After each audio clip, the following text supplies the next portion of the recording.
I request the Youth Congress friends, our Youth Congress friends, to please come and join us. And Girish ji is also here. I request Girish ji and Indian Youth Congress President to join us. And I request all the Youth Congress members कि आप सब हमारी बातों को सहयोग दीजिए। एक एक करके हमारे इंडिया अलायंस के साथी और वरिष्ठ सांसदगण अपनी बात रखेंगे। तो जैसे कि मैंने कहा कि बहुत दुख के साथ आज आपके सामने हम खड़े हैं। एक साल से ज्यादा समय बीत चुका है और मणिपुर की हालात आज भी बहुत गंभीर है। लेकिन जहां पर पूरा इंडिया अलायंस एकजुट होकर बोल रहा है कि मणिपुर में सुधार लाइए, मणिपुर में शांति लाइए, मणिपुर की स्थिति गंभीर है, जहां पर पूरा इंडिया अलायंस आज मणिपुर के साथ खड़ा है, वहीं पर भाजपा ने मणिपुर के लोगों को अपनी पीठ दिखा दी है। कुछ ही दिन पहले देश के प्रधानमंत्री देश को झूठ बोलते हैं कि उत्तर पूर्वांचल में शांति है, कि उत्तर पूर्वांचल में विकास है। क्या मणिपुर उत्तर पूर्वांचल का हिस्सा नहीं? क्या मणिपुर देश का हिस्सा नहीं? तो किस आधार पर प्रधानमंत्री मोदी जी कहते हैं कि उत्तर पूर्वांचल में शांति है? सरासर झूठ, खुलेआम झूठ। और आज उस झूठ का पर्दाफाश करने के लिए पूरा इंडिया अलायंस आज एकजुट है। हम चाहते हैं कि जिस समय सदन चल रहा है कि प्रधानमंत्री मोदी जी आए और बताएं और प्रमाण दे कि किस प्रकार से मणिपुर में शांति आई। हम चाहते हैं कि गृह मंत्री बोले कि पिछले एक साल में वो कितने बार मणिपुर जा चुके हैं। आज अफसोस की बात है कि चाहे युवा वर्ग हो, चाहे छात्र हो, महिला हो, प्रशासन के कर्मचारी हो, आज उन लोगों को इंसाफ नहीं मिल रहा। अगर कोई उनको इंसाफ दिला सकता है तो भारत का जनता और इंडिया अलायंस इंसाफ दे सकती है। और इसीलिए हमारी मांग स्पष्ट है कि मणिपुर में शांति हो, मणिपुर में अमन हो, मणिपुर पे चर्चा हो और सदन के अंदर हो। आज तो मणिपुर पर सवाल भी नहीं उठा सकते। अगर कोई सवाल हम सदन के अंदर दर्ज करना चाहे तो सवाल को खारिज किया जाता है। ऐसा क्यों? क्यों सवाल पूछना आज मणिपुर के संदर्भ में गुनाह बन चुका है? क्यों मणिपुर में चर्चा मांगना आज गैर संवैधानिक बन चुका है? सदन की कानून का उल्लंघन होता है। तो हम मणिपुर का साथ नहीं छोड़ने वाले। हम मणिपुर के साथ रहेंगे। शुरुआत से ही इंडिया अलायंस के विभिन्न नेतागण मणिपुर गए और राहुल गांधी जी की भारत जोड़ो न्याय यात्रा की प्रारंभ भी मणिपुर से हुई थी। तो आज भी ये संदेश जाना चाहिए कि भाजपा भले ही भूल चुकी हो, लेकिन इंडिया गठबंधन मणिपुर को नहीं भूला है। आज तो भाजपा के जो 7 गठबंधन में राजनीतिक दल है, वो भी भाजपा पर सवाल उठाती है। मेघालय में जो उनकी सहयोगी सरकार है, वो खुद कहती है कि मणिपुर में भाजपा की विफलता दिखती है। मिजोरम में जो भाजपा की जो सहयोगी सरकार है, वो भी कहती है कि मणिपुर की स्थिति संतुलित नहीं है। तो सिर्फ इंडिया अलायंस नहीं, भाजपा के मित्र दल भी कहते हैं कि आज मणिपुर में मुख्यमंत्री बीरेन सिंह की जो भूमिका है उस पर बहुत बड़ी प्रश्न लगी हुई है। तो आज हम यही अपने इस आंदोलन और से यही दिखाना चाहते हैं कि हमने हार नहीं मानी और हम चुप नहीं बैठने वाले। हम मणिपुर की आवाज इम्फाल और मणिपुर हिल से दिल्ली तक हम उठाते रहेंगे। इन्हीं दो बातों के साथ मैं यहाँ पर अपनी वाणी को समाप्त करता हूँ। धन्यवाद। जय Hind. Next, our Honorable Comrade Prakash Karat, the coordinator CPIM. Sir, I request you to have a word. दोस्तों, मंच पर उपस्थित इंडिया ब्लॉक के नेतागण, इंडिया ब्लॉक के मेंबर्स ऑफ पार्लियामेंट और साथियों, 18 महीना हो चुका है जब से मणिपुर में हिंसा और दंगे हुए थे और 18 महीने के बाद आज भी मणिपुर में स्थिति शांतिपूर्वक और सामान्य नहीं बना है। आज दिल्ली में मणिपुर से हजारों मील दूर पर मणिपुर से हमारे साथी दिल्ली आए हैं ये बताने के लिए कि मणिपुर में शांति और नॉर्मलसी के लिए जो केंद्र सरकार को जो कदम उठाना चाहिए था वो उठाए नहीं है। हमारे देश के प्रधानमंत्री इस लंबे समय में एक भी टाइम मणिपुर जाने के लिए तैयार नहीं हुए और आज मणिपुर में वहाँ की जो सरकार है, बीरेन सिंह की सरकार, ये सरकार और केंद्र में जो भाजपा की सरकार है, डबल इंजन की सरकार है।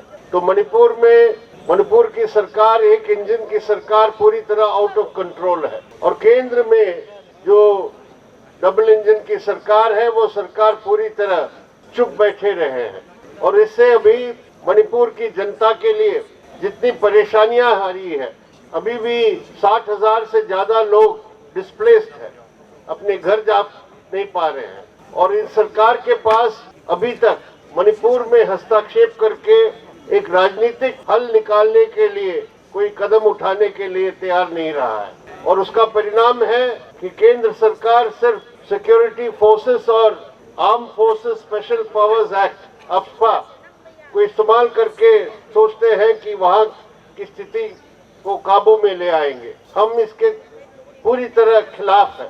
Arm forces special powers act एक ऐसा कानून है, काला कानून है, जो मणिपुर की जनता पर भारी दमन करेगा और इसीलिए आज इस प्रोटेस्ट के माध्यम से इंडिया ब्लॉक के सब पार्टियां मिलके ये मांग कर रही है कि फौरन मणिपुर की जो बीरेन सिंह सरकार है उसको हटाया जाए और केंद्र सरकार राजनीतिक हल के लिए सबसे बातचीत करके कुछ फैसले या निर्णय पर आए।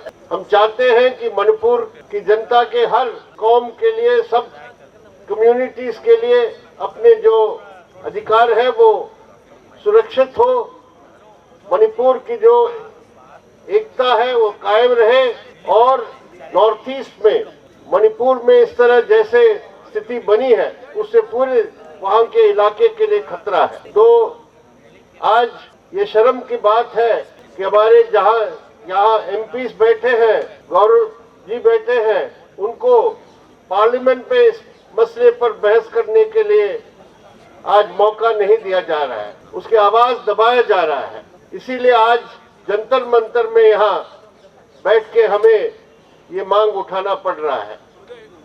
लेकिन हम मणिपुर की जनता को आश्वासन देना चाहते हैं कि हमारे देश के तमाम जो जनतंत्र और सेक्युलर ताकतें हैं वो सब मणिपुर की जनता के साथ हैं। हम आपको ये आश्वासन देना चाहते हैं कि आपके इस संघर्ष में आप शांति और नॉर्मलसी के लिए जो प्रयास कर रहे हैं उसके लिए हम पूरी तरह आपके साथ रहेंगे। हम अपने भाईचारा प्रकट करते हैं। धन्यवाद। Next, I request Honorable Rikibul Hussain, MP from Assam. Dignitaries on the dais of the dais, my Youth Congress NSA friend and media friends. Manipur को आज दिल्ली जंतर मंतर आना पड़ा, क्योंकि मणिपुर दिल्ली से बहुत दूर है मोदी सरकार के लिए।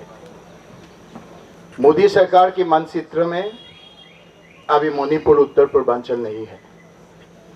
मणिपुर का आम आदमी अस्थिर है। मणिपुर का छात्र, मणिपुर का अभिभावक आज नींद नहीं है, सुख शांति नहीं है। लेकिन मोदी सरकार अमेरिका में जाके गहरी नींद पे सो रहे हैं। इसीलिए मैं ज़्यादा ना कहते हुए ईबीबू सिंह जी वरिष्ठ कांग्रेस के नेता, मेघा चंद्र जी कांग्रेस के अध्यक्ष मणिपुर को धन्यवाद देते हैं कि आज मणिपुर का आवाज़ आज दिल्ली में लाने के लिए आज आप ये जंतर मंतर में ये कार्यक्रम किया और मोदी सरकार को नींद से जगाने के लिए आज ये कार्यक्रम किया। मोदी सरकार को गुजारिश करते हैं, मोदी सरकार को अपील करते हैं, आप उठिए। आप आम आदमी, छात्र, अभिभावक आज मणिपुर का स्थिर है, वो नींद में नहीं है। आप नींद से जागिए और मणिपुर का तरफ एक कदम आप देखिए। धन्यवाद। जय Hind. Thank you, sir. Next speakers, I request Comrade Raja Ram Singh Khushwa, MP and CPIM Liberation.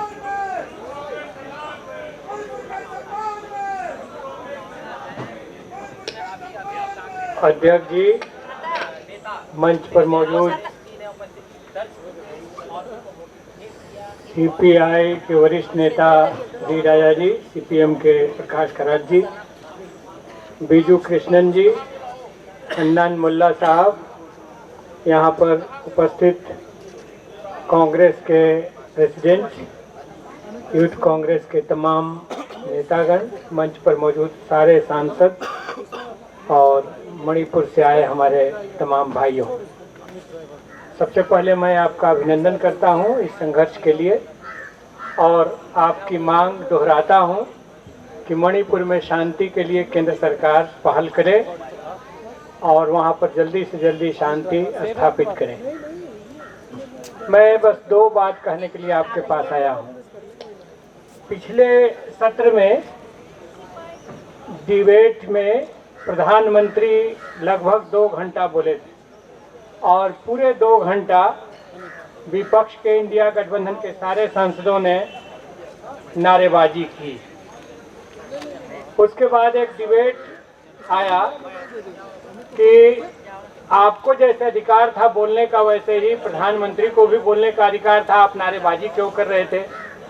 हमने कहा कि सवाल मणिपुर का था। हम नारा यही लगा रहे थे, मणिपुर के लिए 2 मिनट, मणिपुर का भी डिबेट में ले आओ, चर्चा में ले आओ। लेकिन एक शब्द बोलने के लिए सत्ताधारी दल तैयार नहीं था। हमने साफ साफ कहा कि ठीक है, प्रधानमंत्री का भी अधिकार था, लेकिन देश का छोटा से छोटा राज्य अगर अपने को तनहा और ऐसा महसूस करेगा कि उस पर कोई ध्यान नहीं दे रहा है, तो इंडिया गठबंधन इस बेरुखी के खिलाफ ईंट से ईंट बजा देगा। एकताबद्ध होकर के हम लड़ेंगे और वहां के न्याय के लिए संघर्ष करेंगे। और इसीलिए हमने वो 2 घंटे तक बेल में खड़ा होकर के नारेबाजी की थी। दूसरी बात हम कहना चाहते हैं कि हमारे संविधान ने साफ साफ लिखा था कि हमारा संविधान अपने नागरिकों के बीच में लिंग, जाति, भाषा और धर्म के आधार पर भेदभाव नहीं करता। लेकिन भाजपा सरकार पूरे देश में हम देख रहे हैं धर्म के आधार पर विभाजन कर रही है, लड़वा रही है, भाषा के आधार पर दंगे करवा रही है, जाति के आधार पर विभाजन करवा रही है और पूरे देश को एक अराजकता में झोंक देना चाहती है। हम इसके खिलाफ इंडिया गठबंधन के लोग देश में मैत्री, भाईचारा, एकता, प्रेम के लिए लगातार संघर्षरत हैं और मणिपुर के न्याय के लिए, भाईचारा के लिए भी हम लड़ते रहेंगे। हम यह भी कहेंगे कि हमें उनकी राजनीति को समझना है और लिंग, जाति, भाषा और धर्म के आधार पर आपस में कहीं भी टकराव हैं तो उनको हमें रिजॉल्व करना है, हमें हल करना है। और केंद्र सरकार जो पूरे देश की अर्थव्यवस्था को अडानी के हाथ में सौंप देना चाहती है, देश की अर्थव्यवस्था को तबाह करना चाहती है, उसके खिलाफ मिलकर के संघर्ष करना है। आपने मुझे समय दिया, इसके लिए बहुत बहुत धन्यवाद। नमस्कार। Thank you, sir. Next, I request our Honorable President K. Jantar to release a leaflet related to today's Dharna. So I request our Honorable President.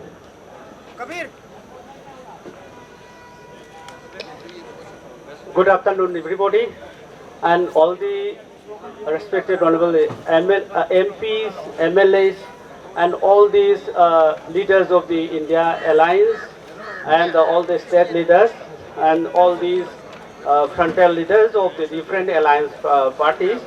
So I will just take 1 minute to release one leaflet here, and I request to distribute. Mr. Kabir, you please distribute all these 1 copies to the leaders. So I will release this leaflet.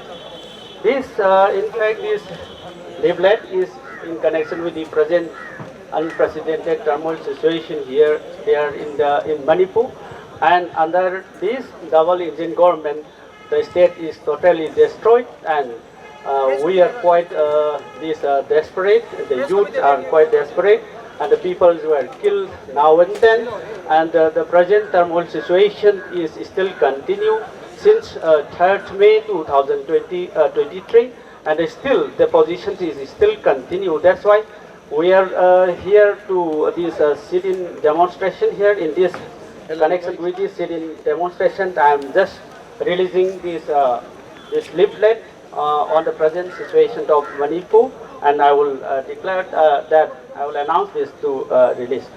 So all the people please stand up once, and I will release this. So the leaflet in connection with the present unprecedented turmoil situation there, I released the leaflet namely Manipur catastrophe under the double engine government led by BJP. Thank you, friends. Thank you. Long live! Long live! Save Manipur! Save India! Save Manipur! Save India! Long live! Thank you all.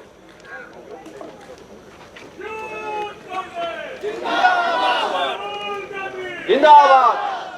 So, sir, I request our MP from Nagaland, Jamir sir, to few words. Good afternoon, respected leaders, those who are sitting in the dais, our frontal youth workers, ladies and gentlemen. The Northeast is supposed to be the gem of this great country, India. We were expecting that government of India will deliver the security and shelters and solutions, rehabilitations and rights, youth environment and employment, infrastructure and development, human concern, and we were expecting that Armed Special Force Act will be removed from the Northeast. But instead of that, the BJP government ruling in the center as well as ruling in the state, Manipur state, both the BJP government is trying to harass the brothers and sisters among the Northeast. They are allowing us to fight each other. They are weaponizing among our brothers and sisters. Instead of giving us solutions, instead of making bring under one umbrella, they are dividing us. One Northeast citizen, even Northeast citizen is killed. It is a citizen of India. When the Northeast state is burning, that country, India, is burning.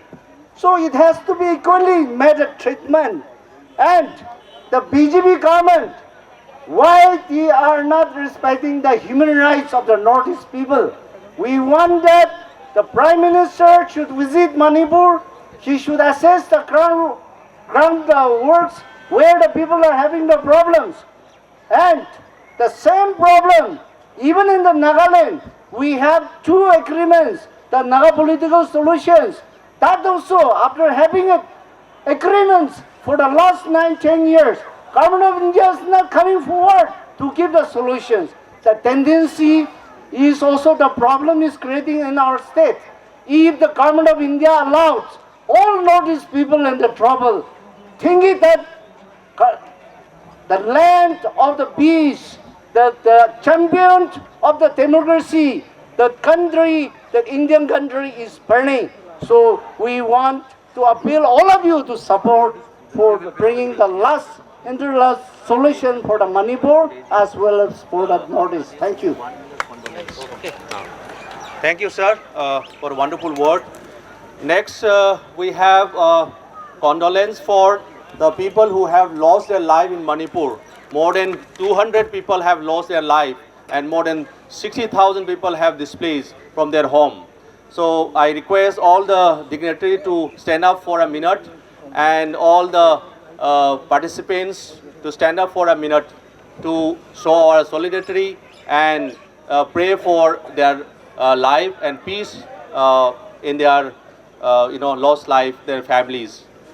So we'll start our condolence for a minute.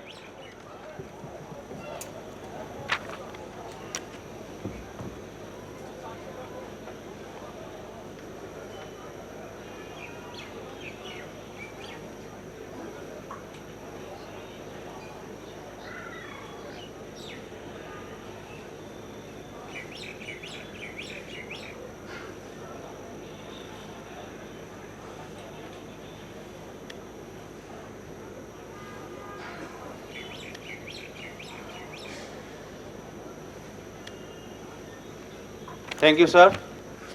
Be seated, sir. Next speaker, I request our Honorable Chief of the Youth Congress, Uday Chief, to have a few words. Thank you. All the respected leaders. Girish Ji, Girish Sir, in charge, Congress Northeast States. PCC President Manipur, my younger brother Varun, NSOA National President, and all the respected leaders. हम सभी जानते हैं मणिपुर में काफी देर से क्या हो रहा है, और हम ये भी जानते हैं मणिपुर हमारे देश का, भारत का एक अंग है। और जब हमारे देश के किसी भी जगह अगर ऐसी चीजें हो, वायलेंस हो, और सरकार उसकी जिम्मेदारी लेने से पहले, जिम्मेदारी लेने के बजाय उससे कन्नी चुराए, उससे भागे, रिस्पॉन्सिबिलिटी नहीं ले, तो ऐसी सरकार नहीं चाहिए हमको साथियों। आज हमारे देश में मणिपुर में हमारे भाइयों के साथ, बहनों के साथ जो वो हो रहा है, उनके परिवार जो आज की डेट में झेल रहे हैं, उसकी रिस्पॉन्सिबिलिटी बीजेपी की सरकार की है। पर वैसा कुछ नहीं उन्होंने किया, वहां जाने की कोशिश भी नहीं की। और जब मार्केटिंग करने की बात आती है तो हमें टीवी में दिखता है यूक्रेन और रशिया की वार भी रुकवा दी पापा, लेकिन अपने देश में अपने भाई और अपने बहनों के साथ जो हो रहा है उसके लिए एक शब्द बोलने की हिम्मत नहीं है। मैं आज की डेट में, आज के दिन ज्यादा वैसी बातें ना करके एक गुजारिश करूंगा ऊपर वाले से कि हमारे प्रधानमंत्री जी को थोड़ा बुद्धि आ जाए और सोचे हमारे देश में मणिपुर में जो हो रहा है उसको सुधारने के लिए जल्द से जल्द कुछ कदम उठाए जाए, जिससे हमारे देश के उस हिस्से में जो भाई बहन रह रहे हैं, बुजुर्ग रह रहे हैं, वो अपना जीवन अच्छे से बिताएं। कितने लोग वहां पे माइग्रेट हो गए, कितने लोगों के साथ वायलेंस हुआ है, इसका कोई हिसाब नहीं है, लेकिन अभी भी वो चलता जा रहा है। सब उससे भी बड़ा दुर्भाग्य ये है। तो मैं उम्मीद करता हूं ये सोई हुई सरकार जागे और जल्द से जल्द ऐसे कदम बढ़ाए जिससे हमारे वहां के जो भाई मणिपुर के हैं उनके जीवन में नॉर्मलसी आए। यही मेरी प्रार्थना है। धन्यवाद। जय Hind. Thank you, Deji. Next speaker, I call upon Solong Sangma, MP from Meghalaya. Sir, Long live Manipur! long live Manipur!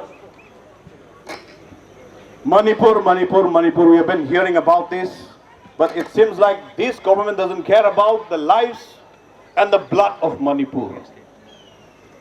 It seems like this BJP government is not content, satisfied with the life and blood of Manipur. They doesn't bother about the people from the northeast. It seems like they have taken the northeast for granted.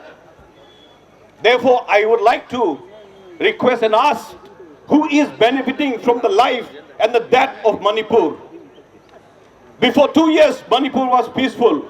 Before 20 years, Manipur asked for the ASPA, and then somewhat they've managed to kick away ASPA. And again, now they're pulling back and putting back ASPA again to Manipur. Who is behind and who is benefiting about with this particular incident that is occurring in Manipur?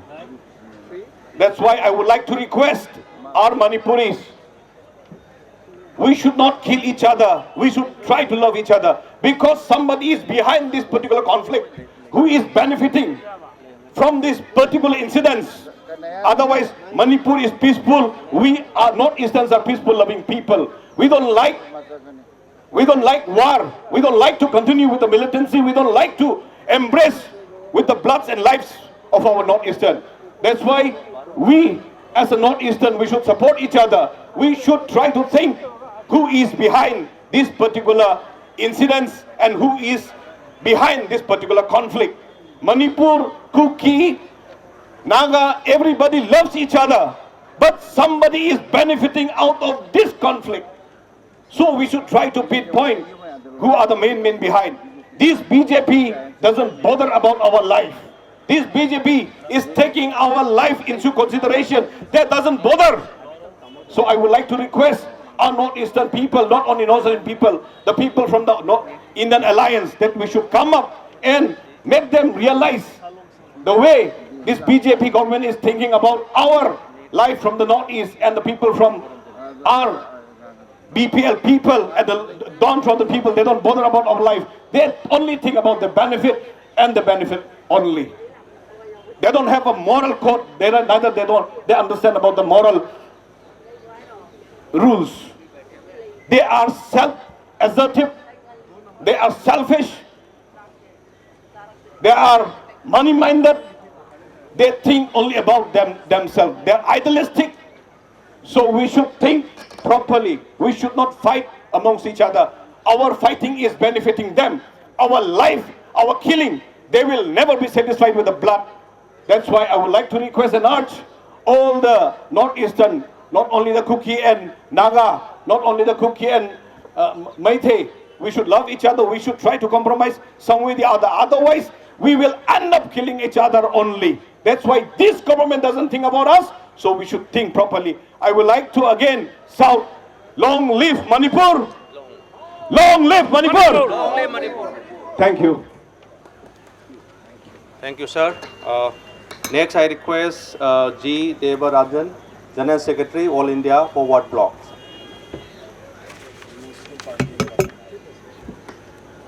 मंच पर बैठे हुए विभिन्न राजनीतिक दलों के नेतागण, members of parliament और देयर फ्रेंड्स इन कांग्रेस, 18 महीने से हम सभी लोग सुन के आ रहे हैं मणिपुर जल रहे हैं। हम इसके साथ ये भी हम सुन के आ रहे हैं हमारा देश में एक डबल इंजन की सरकार चल रही है। यहाँ पर जो प्रस्ताव दिया है उसी में भी लिखा है डबल इंजन गवर्नमेंट है, लेकिन बदकिस्मती ये है, ये डबल इंजन है, एक सामने लगाया है, एक पीछे लगाया है, इसलिए दोनों तरफ की गाड़ी एक इंच भी चलता नहीं है। हम ये चाहते हैं गाड़ी की दोनों इंजन एक साथ लगाइए, गाड़ी को चलने दीजिए। इसी में बैठ करके प्रधानमंत्री जी थोड़ा मणिपुर जाके देखिए, वहाँ पर हिंदुस्तान की जो जनता, मणिपुर की हमारा भाई बहन, जो लोग हमारा देश की आज़ादी की लड़ाई में किस प्रकार की भूमिका अदा किया है, ये हमारा प्रधानमंत्री को याद होना चाहिए। जब नेताजी सुभाष चंद्र बोस की आज़ाद हिंद फौज जब मणिपुर की जगह पहुंच गया था, मणिपुर की जनता हथियार उठा करके ब्रिटिश लोगों के खिलाफ जो लड़ाई करके वहां का जमीन कब्जा किया था। हिंदुस्तान की जनता पहली बार अगर हिंदुस्तान की कोई जमीन अगर कब्जा किया है, ये मणिपुर की जगह है, वहां पर आज भी मोइरांग में आजाद हिंद फौज का सरकार की ऑफिस, म्यूजियम सब लगा हुआ है। वही है मणिपुर की जनता की इतिहास। देश की आजादी की लड़ाई में उसका भूमिका ये था। उसी मणिपुर की जनता को इस प्रकार 18 महीने से इस प्रकार का जो अवस्था को झेलना पड़ती है, प्रधानमंत्री का 5 मिनट भी नहीं मिलते हैं उसके बारे में बात करने का और इसके बारे में जाके देखने के लिए। अंबानी का लड़का का शादी में जाने के हमारा कोई एतराज नहीं है, लेकिन जाने के समय ये भी उसको याद होना चाहिए वो जनता वहां पर किस प्रकार की परिस्थिति के सामना करना पड़ती है। इस देश की प्रधानमंत्री का भी जिम्मेदारी होते हैं वहां जाकर के देखने के लिए, उनको आश्वास दिलाने के लिए। हम हैं आपके साथ, हम सभी लोग मिलकर के रहना है, हमारा देश का संविधान को रक्षा करना है, भाईचारा रखना है, ये दिखाने का जिम्मेदारी देश के प्रधानमंत्री का है, देश का गृह मंत्री का है। वहां जाकर के ये एकजुटता दिखाने का जिम्मेदारी क्यों नहीं निभाते हैं। यहाँ पर हम लोग सुना है, मेंबर ऑफ पार्लियामेंट ने बता रहे थे, पार्लियामेंट के अंदर भी इस बात को उठाने के लिए कोशिश कर रहे हैं, लेकिन मणिपुर शब्द से इन लोगों की नफरत है। मणिपुर शब्द बोलने का मौका भी नहीं दे रहे पार्लियामेंट के अंदर, इसीलिए आज इस जंतर मंदिर पर आप लोगों को आना पड़ा है। हम जरूर जो लोग यहाँ पर प्रोग्राम आयोजन किया है, इन सभी को फॉरवर्ड ब्लॉक की तरफ से धन्यवाद देता है, आभारी हूँ। आने वाले दिन में भी शांति बहाल रखने के लिए आपके साथ हम सभी लोग मिलकर रहूंगा। Thank you very much. जय Hind. Thank you, sir. I request next speaker, Mr. Viju Krishnanan, CPIM, General Secretary, AIKS. Sir, right. Leaders on the dais and my dear friends, I have just returned from Manipur a few days back when this new round of violence has again restarted. It is more than 1.5 years now that Manipur has been burning. If I remember right, I think from May last year onwards, it has been going on. This kind of violence and the total failure of the so-called double engine government to bring peace to the region. When I visited Manipur, I asked the people who are attending a meeting there, earlier when we come to Manipur and ask Nungai Rivra, immediately there is a response, a quick response, Nungai Ri. But today, the government has created such a situation that whichever community it is, when we ask how they are, they cannot give a response that they are doing fine. More than 60,000 people are forced to live like internal displaced people in the state of Manipur. जो पिछले 1.5 साल से मणिपुर के 60,000 से ज्यादा लोग अपने ही राज्य में वो रेफ्यूजी जैसे, अभ्यर्थी जैसे रहने में मजबूर है, क्योंकि यहाँ का जो सत्ता में बैठने वाले नरेंद्र मोदी और अमित शाह वो नहीं चाहते कि मणिपुर में शांति का बहाल हो। ये स्थिति है वहाँ पे, और बड़े बड़े बातें कहते हैं जैसे कि मणिपुर का जो इतना दिन से जो वहाँ स्थिति ऐसा बिगड़ते जा रहा है उसको सुधारने में कुछ नहीं कर पा रहे, और नरेंद्र मोदी का जो प्रचार है कि रूस और यूक्रेन के बीच जो युद्ध हो रहा है उसको भी मोदी जी रोक सकते हैं. Big claims that Narendra Modi is a world leader who can bring peace to Ukraine and Russia, stop the war in Russia and Ukraine. But what has been happening in our own country, that for more than 1.5 years it has been burning with more than 200 people killed. More than 200 people killed. And nothing has been done by this government. That is the situation. So today, if we have assembled here, it is a very significant thing that the leadership of all the India Bloc parties have come here. Members of Parliament are trying to raise your issue in the Parliament, but the Speaker and deputy chairman, they are not allowing them to raise this issue. The government doesn't want this issue to be discussed. My friend from Mizoram, member of parliament, spoke how the people of Manipur, people of Northeast, whether it is the Kukis or Meiteis, they want to have peace and prosperity together, but someone is not interested in peace there. Who is not interested in peace? What is the reason?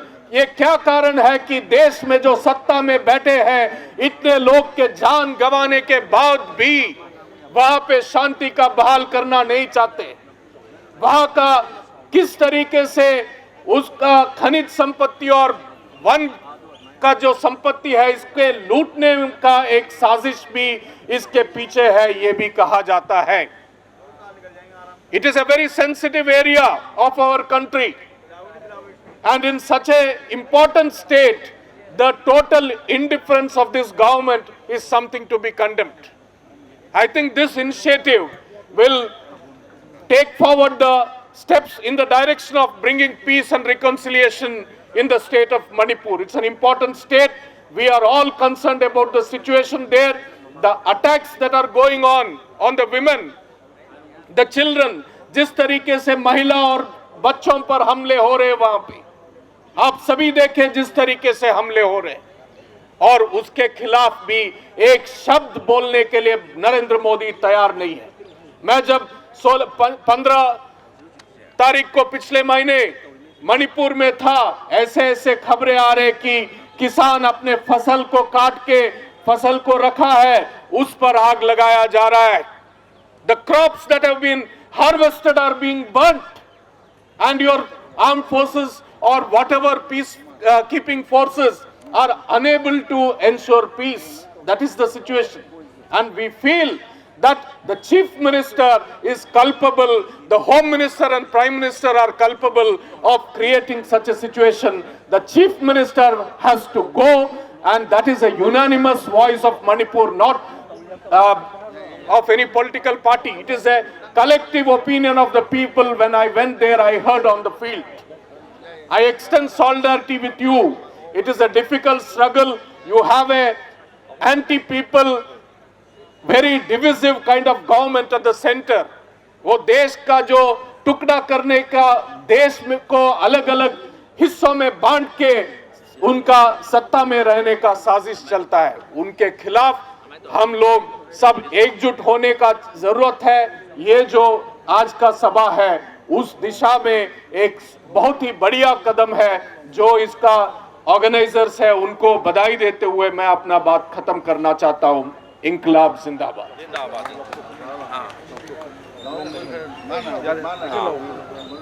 Long live Manipur! Long live Manipur! Long live Manipur! Next, I request our Honorable AICC member of Manipur, AIC in charge of Manipur, Girish Sandokar. Sir, I request you to say a few words. Sir, please come, sir. Yes, we'll do that. I request Barun Chaudhary, President NSY. I request you to say a few words.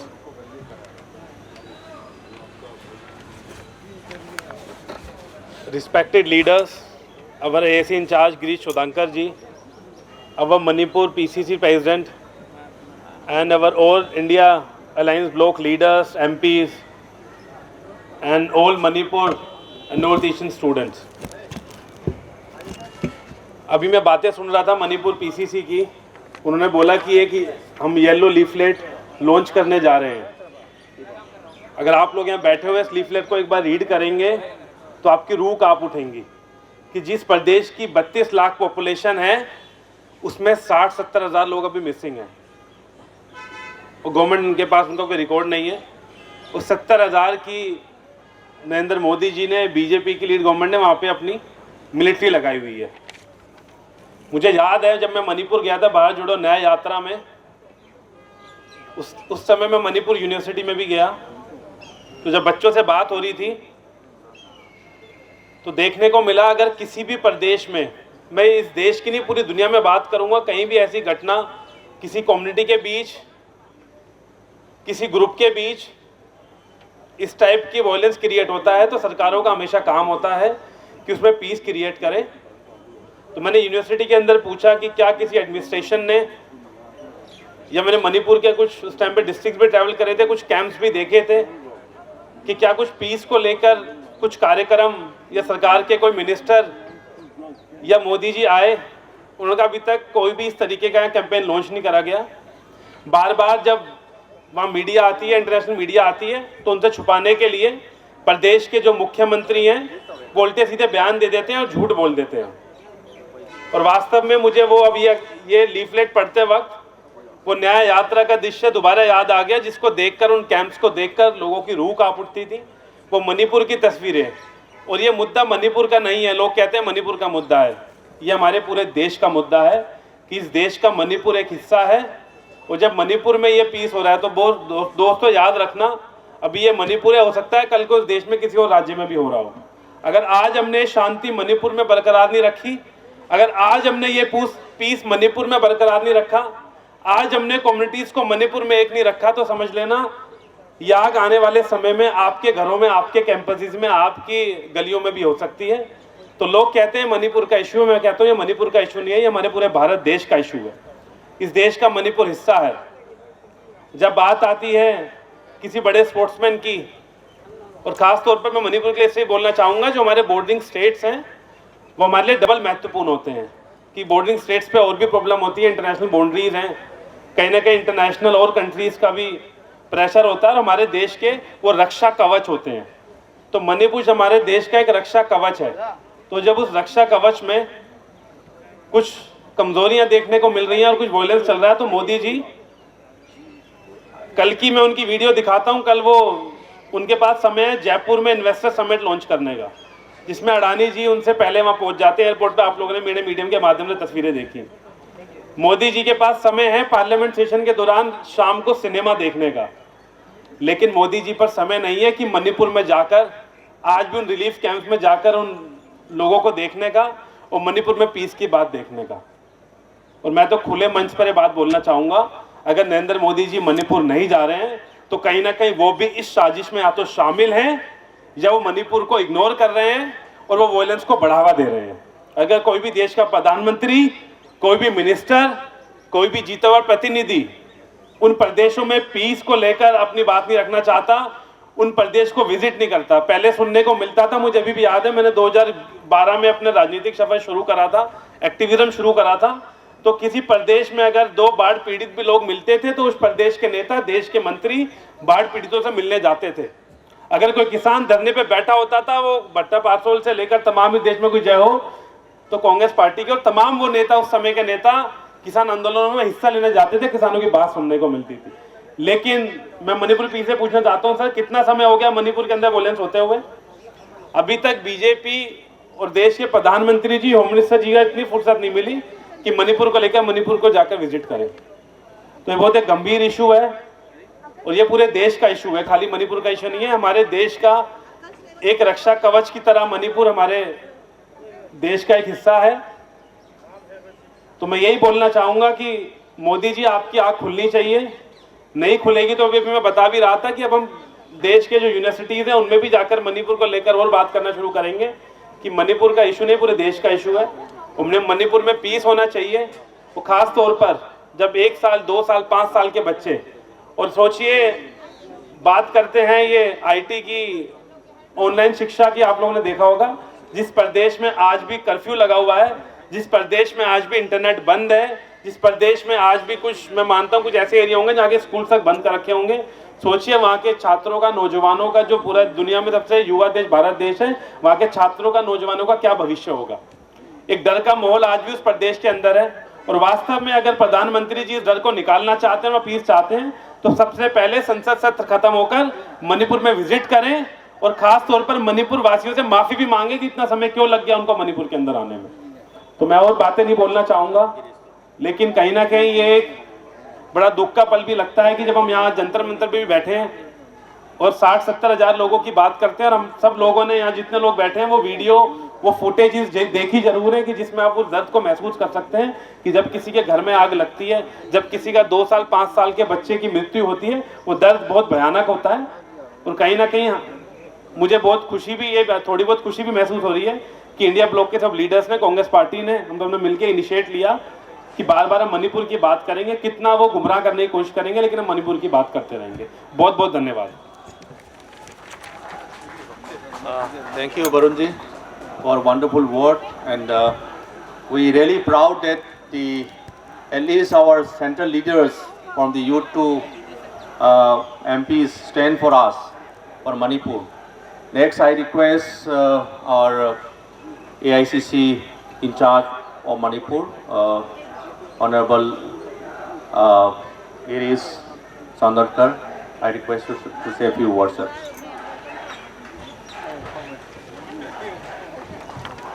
Respected people of Manipur, leaders of Manipur at Jantar Mantar.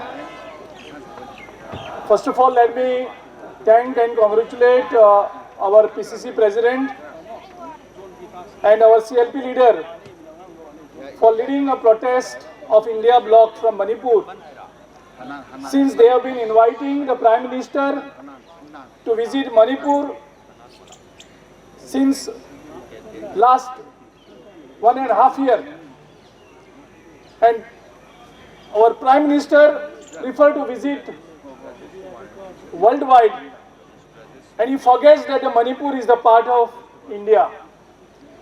So since our Prime Minister is not visiting Manipur, today people of Manipur have come here in Delhi to meet the Prime Minister.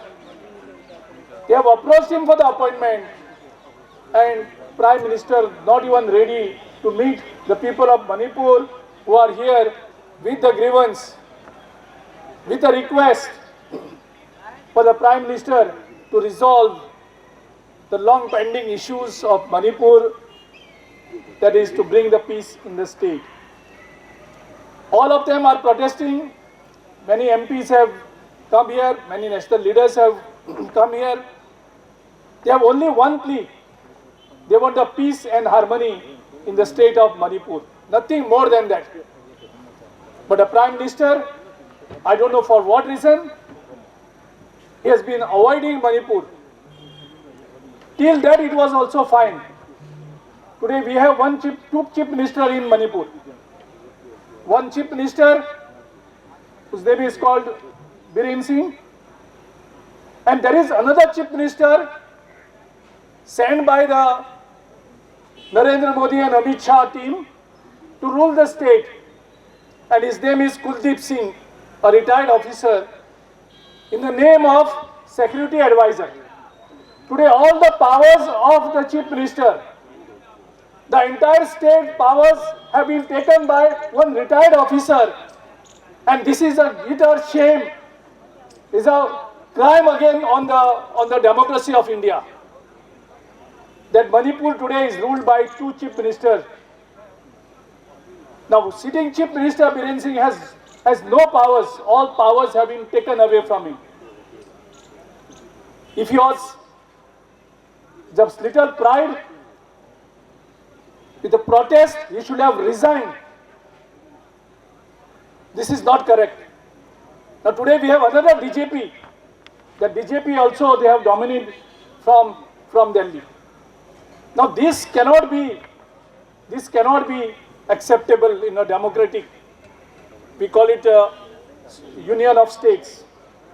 And Manipur has been completely sidelined. I thank and congratulate the people of Manipur by showing the unity, coming here together and protesting here. Also thank all the member of parliaments. Rahul Gandhi ji, before becoming the LOP, he visited twice. After becoming the LOP, his first visit was Manipur. So this shows concern that we are disturbed of what is going on in Manipur. And so we appeal once again with the Prime Minister, with folded hands, please visit Manipur. Please resolve the issues and bring peace and harmony in Manipur. Today all the business is collapsed. The hotels are closed down. There is hardly not even 10% occupancy. Complete economy is is going down. People's earnings have stopped, and there is going to be a huge problem in the days to come with respect to the economy of the state. We will appeal with the folded hands to the Prime Minister. एक बार आप मणिपुर आ जाओ, लोगों से बात करो, लोगों की समस्या समझो और मणिपुर का जो लॉन्ग पेंडिंग जो इश्यूज है उसको रिजॉल्व करो. इसके लिए हम आप सब लोग इधर आज बैठे हैं, इस सिट इन प्रोटेस्ट के लिए बैठे हैं, आपको याद करने के लिए कि मणिपुर भारत का एक अंग है, भारत का एक हिस्सा है. आप प्लीज मणिपुर में विजिट करो और ये इश्यूज को रिजॉल्व करो. Thank you very much. Next, I call upon our Rajesh Kumar Sethi, the coordinator, National Coordinators Minority in charge Manipur, to say a few words. बहुत बहुत धन्यवाद. Respected leaders on the dais, India block के सभी leader यहाँ मौजूद हैं, उन सब का मैं धन्यवाद करता हूँ जो आज आपने मणिपुर का इशू यहाँ उठाने का प्रयास किया. आप सब देख रहे हैं मोदी जी ने क्या नारा दिया. मोदी जी ने नारा दिया एक है तो सेफ है, बटेंगे कटेंगे. लेकिन आज मणिपुर में क्या हो रहा है, वहाँ बांट रहे हैं और काट रहे हैं. और एक है तो सेफ कहाँ है मणिपुर. इसीलिए आज हम यहाँ प्रोटेस्ट करने आए हैं. ये Manipur safe, India safe Manipur का नारा हम इसीलिए दे रहे हैं क्योंकि मणिपुर में जो मोदी जी ने नारा दिया वो नारा विफल रहा. आज सेफ है तो एक है तो सेफ है, कहीं दिखाई नहीं दे रहा. सिर्फ मणिपुर की बात नहीं है. अब अगर नागालैंड, क्योंकि मैं नागालैंड से आता हूँ, अब नागालैंड में भी देखेंगे तो वहाँ में भी स्थिति कुछ ऐसे ही बनती जा रही है. ये जो 2015 में नागालैंड का नागा इशू उन्होंने पीस का समाधान करने का वादा किया था, आज 10 साल बाद भी किसी को पता नहीं है कि वहाँ क्या हुआ क्या नहीं हुआ. और जिस समय वहाँ 2-4 ग्रुप हुआ करते थे, आज 25-27 ग्रुप हो चुके हैं. लोग परेशान हैं. सिर्फ मणिपुर के ही नहीं, नागालैंड के नागरिक अंडरग्राउंड ग्रुपों से परेशान हो रखे हैं. वहाँ के बिजनेसमैन के हालात इतने खराब है कि सब छोड़ के आसाम की ओर और दूसरे प्रदेशों में जा रहे हैं. इसीलिए मणिपुर को समझना होगा, नागालैंड को समझना होगा. और आज हम इसी के साथ यहाँ खड़े हैं कि मोदी जी तक ये आवाज़ जाए और मणिपुर को शांति कब देंगे इस पर वो जल्द से जल्द कार्य करे. धन्यवाद. जय Hind. Thank you, Rajesh ji. Next speaker, I request Comrade John Vitas, CPIM, and he's also a deputy leader, Rajya Sabha. Sir, I request you to say a few words. Thank you all. मैं केरल से आ रहा हूँ, लेकिन Manipur is part of this country. ये सबको बोलने के लिए मैं तो इधर आया है. ये मई में प्रॉब्लम आया, उसी वक्त सीपीएम का ये डेलीगेशन विजिटेड मणिपुर. हमने मणिपुर गया था. इसके अलावा मैंने खुद होम मिनिस्टर से मुलाकात हुआ था as part of an all party meeting. We had told the home minister that if the double engine government is sincere to douse the fire of Manipur, the Prime Minister should lead an all party delegation to Manipur. हमने बोला ये 18-19 महीने के पहले हमने ये बोला है. The Prime Minister has time to roam around the world. He has visited so many countries. अभी तक उनको वक्त मिला नहीं है हमारा देश का मणिपुर इलाके में जाने के लिए. उनको अभी तक वक्त मिला है. This is a shame on this government. And the country is united that Manipur should be protected. But the state has been on fire for last 19 months. And हम बार-बार ये मामला रेस कर रहे हैं. We are raising this issue on the floor of the parliament. Even now, after so many months, the treasury benches haven't permitted us to raise this issue in Parliament, either in Lok Sabha or Rajya Sabha. And the Chief Minister, Mr. Biren Singh, he is part of the problem. He has to resign immediately. And the government of India should make sure that the country is taken into confidence, the people of Manipur is taken into confidence. My party is with Manipur. Save Manipur, save India. Lal Salam. Thank you, sir. Next, I request our Honorable CLP leader, Manipur. Since we wanted to hear, a few words from our top leaders from Manipur, he is the person who ran the Manipur for 15 years as a former, and he ran peacefully despite having a lot of, obstacles in Manipur during that time. But he ran peacefully, maintained peace, normalcy in Manipur. So one of the most experienced person in the government who run whole Manipur. So that's why I request her to share a few words with the participants and all of us. Today, as a part of sit-in protest against the double engine government of Manipur and the center,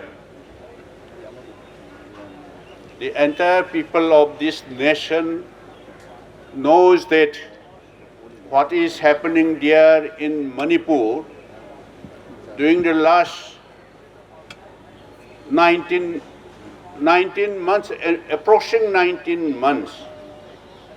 But sometimes we feel that the people of entire country, they thought that, they may not be thought, they may thought sometimes what we feel that. So kya karega Manipur is a small state just like a bindu of the entire nation. Let them kill each other. Let these two communities kill each other. Whomsoever can conquer, can kill. Let them rule the state. Sometimes we feel that. I don't know if there is a either hidden or secret agenda of Narendra Modi and Amit Shah. If there is any hidden agenda or secret agenda which will be beneficial for the entire nation or at least for the Northeast, it's all right. We will suffer now like anything. We'll suffer, we'll sacrifice for the country and for the Northeast. But we don't know, is there any secret and hidden agenda? Today, what is happening there in Manipur, if it is happened any other state of the country, particularly if it is happened, for example, in Gujarat, Mr. Modi and Amit Shah will just silent spectator for last nearly 19 months. Please imagine. Or if it is happened somewhere here in Delhi or here maybe in UP or any other part of big state, we are extremely sorry. If they thought that Manipur is not a part of India, that it's all right. You know, the entire country will know Manipur never part of India or any other neighboring state like Assam and Nagaland. India attained independence 15 August 1947. Till 1949, even after 2 years of India's independence, Manipur never part of India. Manipur a princely ruled sovereign country. But only after 1949, Manipur was merged with the Union of India. But that too, the younger generation, what they thought that why? The then our predecessor, maybe the then ruler, King Buddhachandra, why he easily accepted to merge with the Union of India. Because of that, now we are suffering, we are just like downtrodden, they are looking like this. Sometimes our young generation, they feel that we should have to be demand to restore pre-merger status of Manipur. Sometimes we feel that. But of course, India Bloc and particularly Congress never thought that. We believe that we are Gandhian, we believe Gandhian theory and peace without any violence. We will continue to fight till complete normalcy restored in Manipur. We are also part and parcel of this vast country. We are also citizen of this country. We have every right to fight. But the country should know that though Manipur is a small state, we can challenge like anything. Maybe in the field of sports, in the field of education, maybe in the field of culture, anything we can fight, like anything. So we don't mind, we will suffer further, and they can do whatever they like, but we will not back out. We will continue to fight till the complete normalcy restored in the state of Manipur. You know how many people has killed, including women and child. How many people has been killed? More than 200, nearly 300 people. There are a report of still 30 people are missing. We could not understand where they live. Still more than 30 people are missing. And more than 60,000, including all women, men, they are taking shelter in the relief camp for the last 19 months. If it is happened in Gujarat, whether Mr. Modi and Mr. Amit Shah will keep silent. This type of person, if they continue to rule this country, India will definitely finish like Manipur is finished everything. Everything is finished in Manipur. All are destroyed. Whether it may be in the economy or culture, who are suffering most is artists. Those who are famous artists in the country, they are suffering like anything. All institutions are sometimes without any notice, they close immediately, and internet even banned. So how much we are suffering we cannot express in our mouth. Even we don't like to come here in national capital also. We may be shouting, we may be indefinite hunger strike, or maybe or sit in protest without time limit if they are giving permission. Even then, they did not listen. We know they have hidden agenda, either hidden or secret agenda. This is up to this extent what we feel that.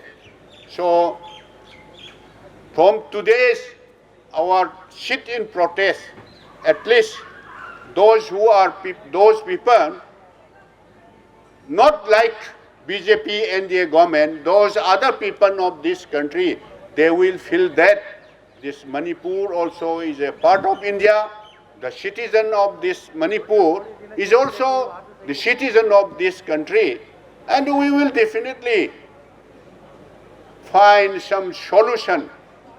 Though we may be invited repeated times to visit Manipur, you have time to visit anywhere in the Bloc, but you have no time to visit Manipur.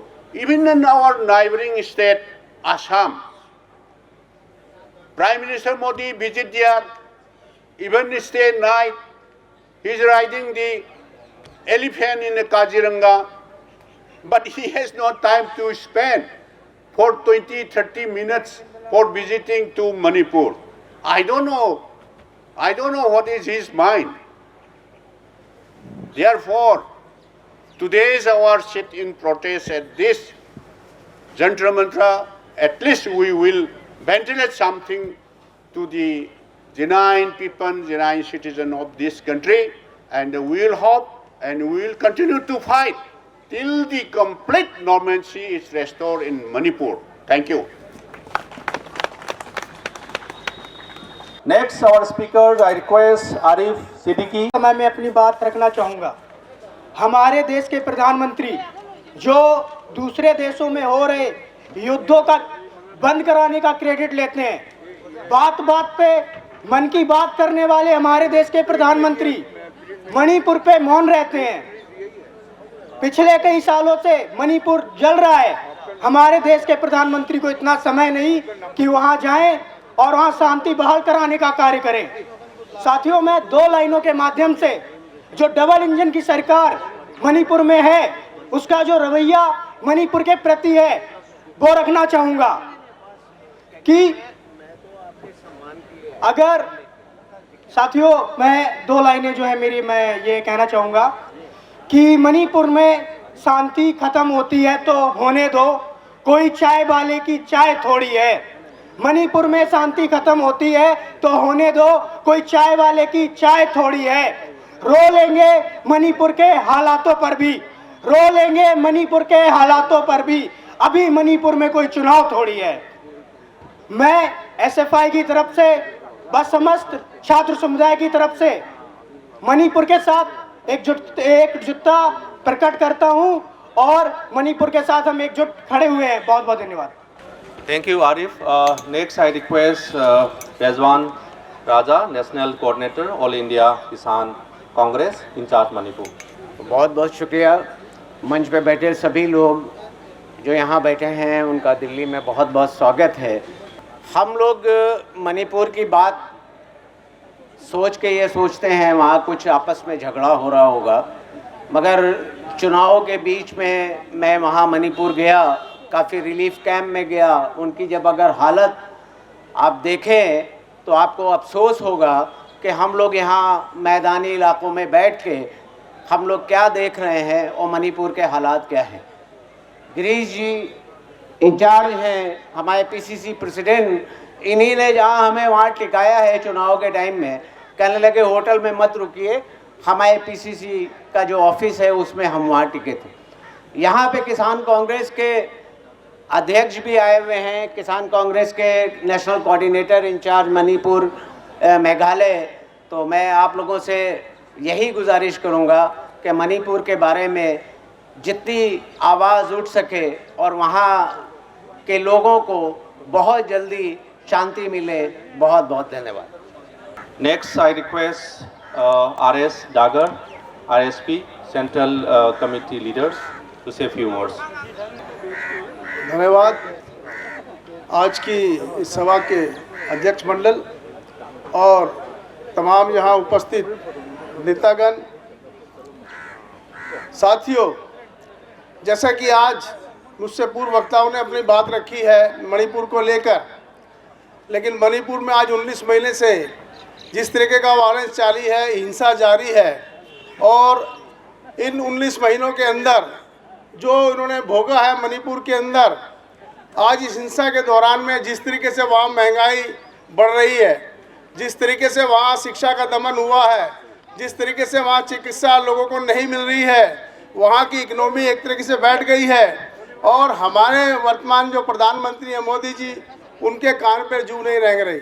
सिर्फ एक बार उन्होंने एक बार शब्द मणिपुर के लिए उठाया था, और वो भी ये कह करके उठाया था कि मणिपुर में क्या हुआ जब वो वहाँ पर महिलाओं को नंगा घुमाया गया था, उस चीज़ को लेकर के पूरे हिंदुस्तान के अंदर उसको लेकर के तोहमत हुई थी कि क्या हो रहा है, केंद्र की डबल इंजन की सरकार वहाँ कुछ समझ नहीं रहा है।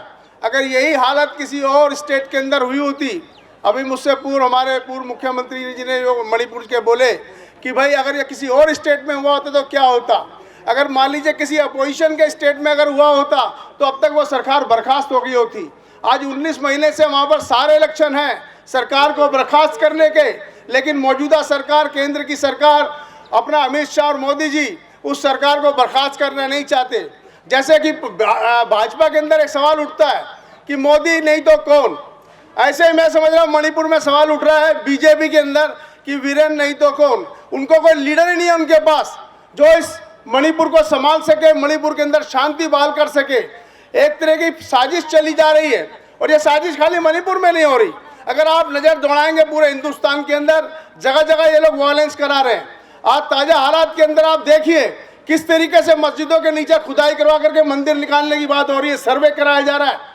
इसी तरीके से मणिपुर के अंदर कितनी सैकड़ों मस्जिदों को तोड़ा गया है, कितने चर्चों को तोड़ा गया है। एक तरह का कम्युनल राइट पूरे हिंदुस्तान में करने का काम कर रहे हैं, क्योंकि मुझसे पूर्व वक्ता भी हन्नन मोल्ला बोल रहे थे कि आरएसएस का एक ही एजेंडा है कि ये जब तक दंगा नहीं कराएंगे इनको कुछ फलने वाला नहीं है। और यही आरएसएस का कारनामा है कि हर जगह ये कम्युनल राइट कराते हैं। आज इनको बेरोजगारी देश के अंदर नजर नहीं आती, इनको देश के अंदर भुखमरी नजर नहीं आती। तमाम जो एजुकेटेड नौजवान हैं आज उसको नौकरी का कहीं नाम नजर नहीं आता।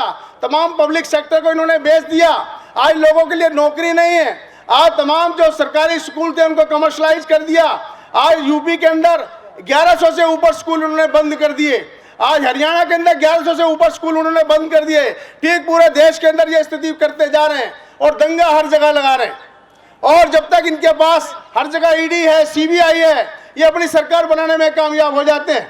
और यही हालत है कि आज ये इसलिए नशे के अंदर है कि इनको मणिपुर नजर ही नहीं आ रहा। मणिपुर में क्या दंगा चल रहा है, मणिपुर के अंदर शांति हो सकती है अगर ये चाहे तो एक दिन के अंदर हो सकती है, लेकिन ये नहीं चाह रहे, क्योंकि जहां दंगा होगा वहीं ये सरकार चला सकते हैं। बिना दंगे के, बिना कम्युनल दंगे के ये लोग टिक नहीं सकते, क्योंकि लोग इनको हटा के फेंक देंगे, क्योंकि ये लोगों का ध्यान उधर करते हैं। आज महंगाई की बात नहीं कर रहे, आज भुखमरी की बात नहीं कर रहे, आज तमाम तरह के जो एजेंडे हैं, पब्लिक के एजेंडे, जनता के एजेंडे जो जनहित के अंदर होने चाहिए, ये सरकार उसके ऊपर ध्यान नहीं दे रही। आज अगर संसद के अंदर अडानी का नाम लिया जाता है तो उसको अडानी के नाम के ऊपर संसद तुरंत भंग कर दी जाती है। आज मणिपुर का मुद्दा नहीं उठाने दिया जाता। पिछले कई दिनों से एक आदमी का अगर नाम लेते कहते नहीं ये नहीं चलेगा।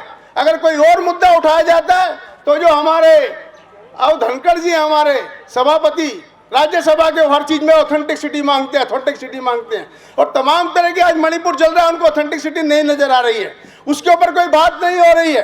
तमाम तरह की बेरोजगारी फैल रही है, उसके ऊपर उनको ऑथेंटिसिटी नजर नहीं आ रही है। तो ये जब इस तरीके की हरकत होने लगती है तो देश के अवाम को आगे आना ही पड़ता है। आज आप शांति के लिए आए हैं, कल एक ऐसा मौका होगा कि तमाम इंडिया ब्लॉक को सड़कों पे उतरना पड़ेगा, इस सरकार को उखाड़ के फेंकना पड़ेगा, तभी देश के अंदर शांति होगी, तभी मणिपुर में शांति होगी।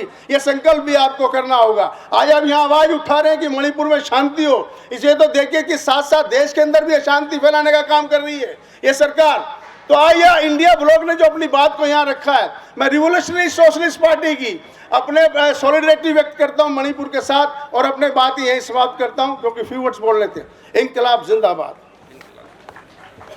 Thank you, sir, for your speech. I request our honorable MP in Manipur, Professor Ngomsa Bimol Koijam, sir, to say a few words. Among us, our one of best MP Shashi Tharoor साहब भी हमारे साथ हैं, तो हम उनको भी सुनना चाहेंगे। नेक्स्ट सर की बात हम सर का सुनेंगे। Thank you. Thank you. I'm expecting one of my old friend Yogen also to join. He says he's already on the way. You know, especially for people from my state, it is okay. But this meeting is essentially for people in this country. You know, we have been shouting, we have been giving memorandum and meeting the representative of the union government, like the governor. But, and I, as a representative from my home state, I've been speaking to media and public meetings and so on. But I must share with you, my fellow citizens from the rest of the country outside the so-called India's Northeast. And I must tell you something today, that I consistently use a possessive pronoun expression. I don't say Northeast India. I always say India's Northeast. Northeast is like a property possessed by the post-colonial Indian state. And I'm waiting for a day where I would have a comfort in using the word Northeast India rather than India's Northeast. But what has happened, or rather happening since the last 17 or 19 months, constantly made me feel and ask this question, which I've been asking as a student in 1980s when I came out of my home state. As a graduate student in Pune, I was asking this question in the 80s. What is the place of Manipur or India's Northeast in the scheme of things in this great country? I'm pretty aware of the impact of pan-Indian nationalism in my state right from the beginning of the 20th century. The poetry that I have read, which was written in the early part of the 20th century, to people even celebrating Manipur's merger with the Indian Union. All those people who fought as a part of the INA and the Subhash Chandra, or the fact that the generation in the 40s and the 50s, Subhash is a very popular name in Manipur, inspired by that national leader. Jawahar is also a very popular name among many of them. Despite that kind of an affiliation, the Northeast has always been looked upon with suspicion and constantly questioning. I have said this as a academic, speaking in many platforms in this country, including capital city, both in seminars and public meetings, that this suspicion is so endemic in this country. And I have said, some people say, you know, Manipur's issue has not been taken care of. This is not the first instance. There have been instances before. And I said this in a paper I wrote some 25 years ago. I said, people say it's the tyranny of distance. And therefore, it is a question of out of sight, out of mind. मैं बोलता हूँ, ये issue नहीं है. हकीकत में क्या है? Is the question of out of mind, therefore out of sight. This is 25 years ago I wrote राष्ट्र चेतना. उसी का एक हिस्सा नहीं मानता, तो आपके सामने होकर भी वो देखेगा नहीं, आप register करोगे नहीं. Since it is out of the mind of the Indian consciousness, even if it is in front of you happening, your mind will not register. I have taught students from Kerala to Kashmir, from Gujarat to Nagaland. I have my students who are senior faculty members in various universities and colleges across the country and abroad. And the feeling that I had as a young graduate student in the 80s, to the kind of articulations that I have done as a faculty in the last 30 years, all have come back again with this incident, the manner in which the government of India has looked upon the crisis in Manipur. I thought that things will change one day. The things haven't changed. That's a very bad feeling that I have, sitting inside the temple of democracy, the largest democracy in the world. As a member of parliament, as I said, I often ask myself silently, do these fellow members feel the way I feel? The way I feel about my home state and its place in this great country. Like scores of students, right from my time, for that matter even in my father's time, when he came out for studies in the late 50s and early 60s, in the so-called mainstream. The kind of experiences they have gone through, which was registered in a memoir of a well-known singer, a very, very popular figure in Manipur, Pahari.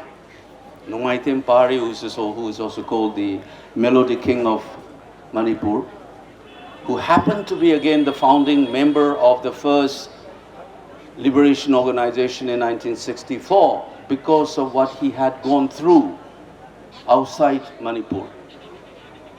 The kind of humiliation, kind of invisibility that Manipur was in the 50s and 60s. It's not surprising that I know I saw the same thing, the same experience in the 80s as a student.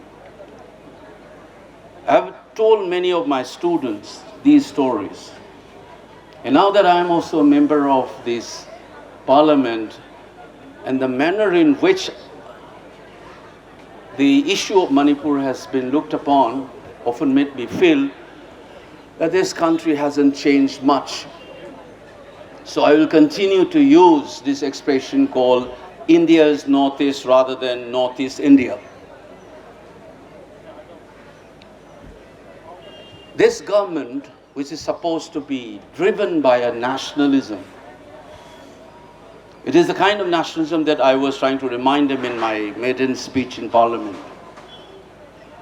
The manner in this nationalist ethos have looked upon Manipur is absolutely unacceptable. देश के बारे में कुछ बोलता है, बोलते कुछ और करते कुछ. That's the feeling. If you are a nationalist, you will not behave the way you have behaved vis-a-vis with the crisis in Manipur. Take this. The 70,000 people, almost, have lost their homes. Villages in hundreds have been wiped out. Hundreds have been killed, women and children assaulted. And in the recent time, what you have seen, that the crisis has taken a very dangerous and ugly turn with hostage-taking instances. People have been taken hostage, like what happened in Gaza and so on. And those hostages were slaughtered after their pictures were put up on social media. And that cold-blooded killing after taking people into hostage include even young infants, 8 months old. And right now, as I speak, there is one man called Laishram Kamal Babu, who is a worker of a construction company working inside, supposed to be the most secure space in Manipur, the headquarters of the 57 Mountain Division, or also called the Red Shield Division of the Indian Army. He disappeared without any trace with his two-wheelers. And I've written this on my Twitter, appealing to Rajnath ji and others. And no word came. A man disappeared from within the army's cantonment. Generals don't bother. The defense minister don't bother. And we are entering around the 12 days now. And people begin to expect the worst in this case as well. But please remember, ये बाहर में नहीं हुआ, ये एक military का compound से हुआ है. It's the headquarters of one of the largest establishment in Manipur, military deployment, 57 Mountain Division. खुद का कैंपस से गायब हो गए. अभी तक ट्रेस नहीं कर पाए। फिर भी डिफेंस मिनिस्टर कुछ बोलते नहीं, आर्मी चीफ को कुछ बोलना नहीं। 3 corps under which the 757 Mountain Division operates don't speak. So then the Manipuris and generally people from the northeast, India's northeast, become something like children of the lesser god. That's the kind of a situation, and I'm sharing this as a member of parliament of the largest democracy in the world. I keep on thinking this inside the house as I attend the session.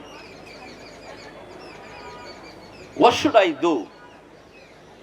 Every day, of course, there are rules and regulations, so I keep on sending for 0 hours and so on. It's done through a lottery system. Thankfully, some of my party members have moved adjournment motion. It is obviously denied again by the government. They don't want to discuss Manipur. I'm hoping that before the end of this session, just as we protest against the Adani every day, I am just desperately hoping that one day my party and other rest of the MPs will do a protest in front of the parliament on Manipur issue, even if they refuse to discuss it on the floor of the House. I am desperately hoping, and Sashiji is here, my colleague. I'm sure that we will put in this word as well as we move. My party members have come here, our MPs. This is little that we can do for this government who doesn't seem to hear anything. Before I wind up, let me put things on straight. Today's protest, one must think very clearly. Our society has been divided, and this BJP is used to doing these policies. They thrive on polarization in society. They always do that. And the Manipur society is deeply polarized, is something that we must understand is a byproduct of politics. Second part, please remember that a great country like India, I've spoken before I fought election in this spot as a part of the civil society groups, 2023, May, June. This is a very familiar space for me. In fact, the entire Jantar Mantar, since my student days, this is where we used to do protests, or the Parliament Street. Like most Manipuri students who are a little active, I was also detained in this Parliament Police quite often during those days. And this spot, I have reminded this, and I'm reminding as an MP again. India, militarily speaking, is the 4th most powerful state in the world in terms of its military strength and power. It is the 5th largest economy in the world. Manipur population is barely 3 million. Expected to be around 33 right now, 33, 34 lakhs. As much as the population of New Delhi's district. In such a small, you have 2 divisions of army, and 60,000 people, security personnel, were sent in the very next day after the violence erupted on 3rd of May 2023. On the 4th and the 5th of the same month, more than 60,000 people, security personnel, were sent in. And recently they have done it again. And there are notorious laws like Armed Forces Special Power Act, which give extraordinary power to the security personnel. Despite the presence of these 70,000 troops, new troops, besides the all deployed soldiers in such a tiny state, how is that 60,000 people have lost their homes? How is that the death toll continue to rise even today? We need to ask this. Instead, the Prime Ministers and his puppet regime in Manipur continue to say that, the peace is returning in the state, violence has gone down. These are part of his speeches on the floor of the House. If the toll the violence has gone down, how come the death toll continue to rise even today? When he first says that peace has returned, according to my own assessment that I have done with my team, when he said that the first time, there were 30,000 roughly who were homeless. And today is 60,000 plus.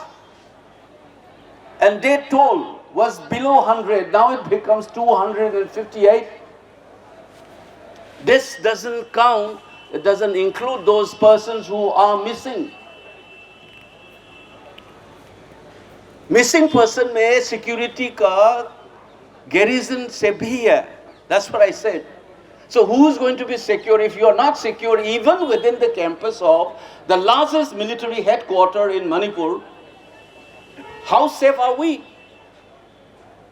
Now who's supposed to answer these questions? I said that is why on this platform I said don't blame a particular community. Blame their elites and politics. And most importantly, let's understand the meaning of government. Why do we have government? It is the responsibility of the government. Look at the Indian Constitution, Article 12. All your fundamental rights, that chapter begins with Article 12, trying to remind you what is state. And all the fundamental rights enshrined in the Constitution is an obligation on the state to protect and preserve and ensure those rights. इसीलिए उस fundamental rights का chapter का पहला article 12 में state का meaning को define किया गया उसमें. And now that state has completely absorbed of its responsibility. Not only that, it hurts me because as a student of social science, you know, people say what was tribalism in Africa, communalism was in India. They essentialize the conflict between Hindus and Muslims, just as the conflict in Africa. As if those conflicts are a natural, essentialized part of those societies. Strange as it may seem, Indian scholars, one of the leading scholars of the post-colonial theory, they have been questioning such things, and they have reminded us that communalism in India is part of the process of the colonial state itself. There's nothing essential about that.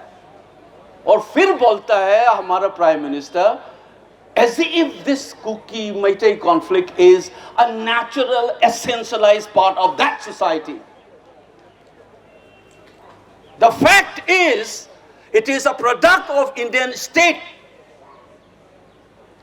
Began with the colonial state during British, the way they classify people, the kind of laws they have injected, the consciousness and practices created, which the Indian state continued. Many of these communities were armed by the security personnel and forces and agencies to fight another group. Everybody knows this. If you read any expert on Northeast who wrote books, I can name one of them. Suvir Vomik, one of the prominent journalists. So he said that many of these groups, armed groups, were established to fight the Nagas and the Meitei armed groups. So, and you said this is an essentialized conflict, and you talk about the connection between the politician and the armed groups. How many of these Kuki MLAs have connection? Husband, wife is a member of the assembly, husband is the chairman of the armed group. And how come that people were allowed to roam around with arms if it is not an implicit encouragement by the Indian state, whether it was in Imphal or outside? Now you need to ask these questions. So the problem in Manipur is not merely of a community crisis. The Indian state under the Modi Saha duo is implicated in this violence, and that's why they are not stopping it. That we must continue said. जब तक मैं इस house का member बन के रहूंगा, I'm not going to keep quiet. I'll keep on raising these issues.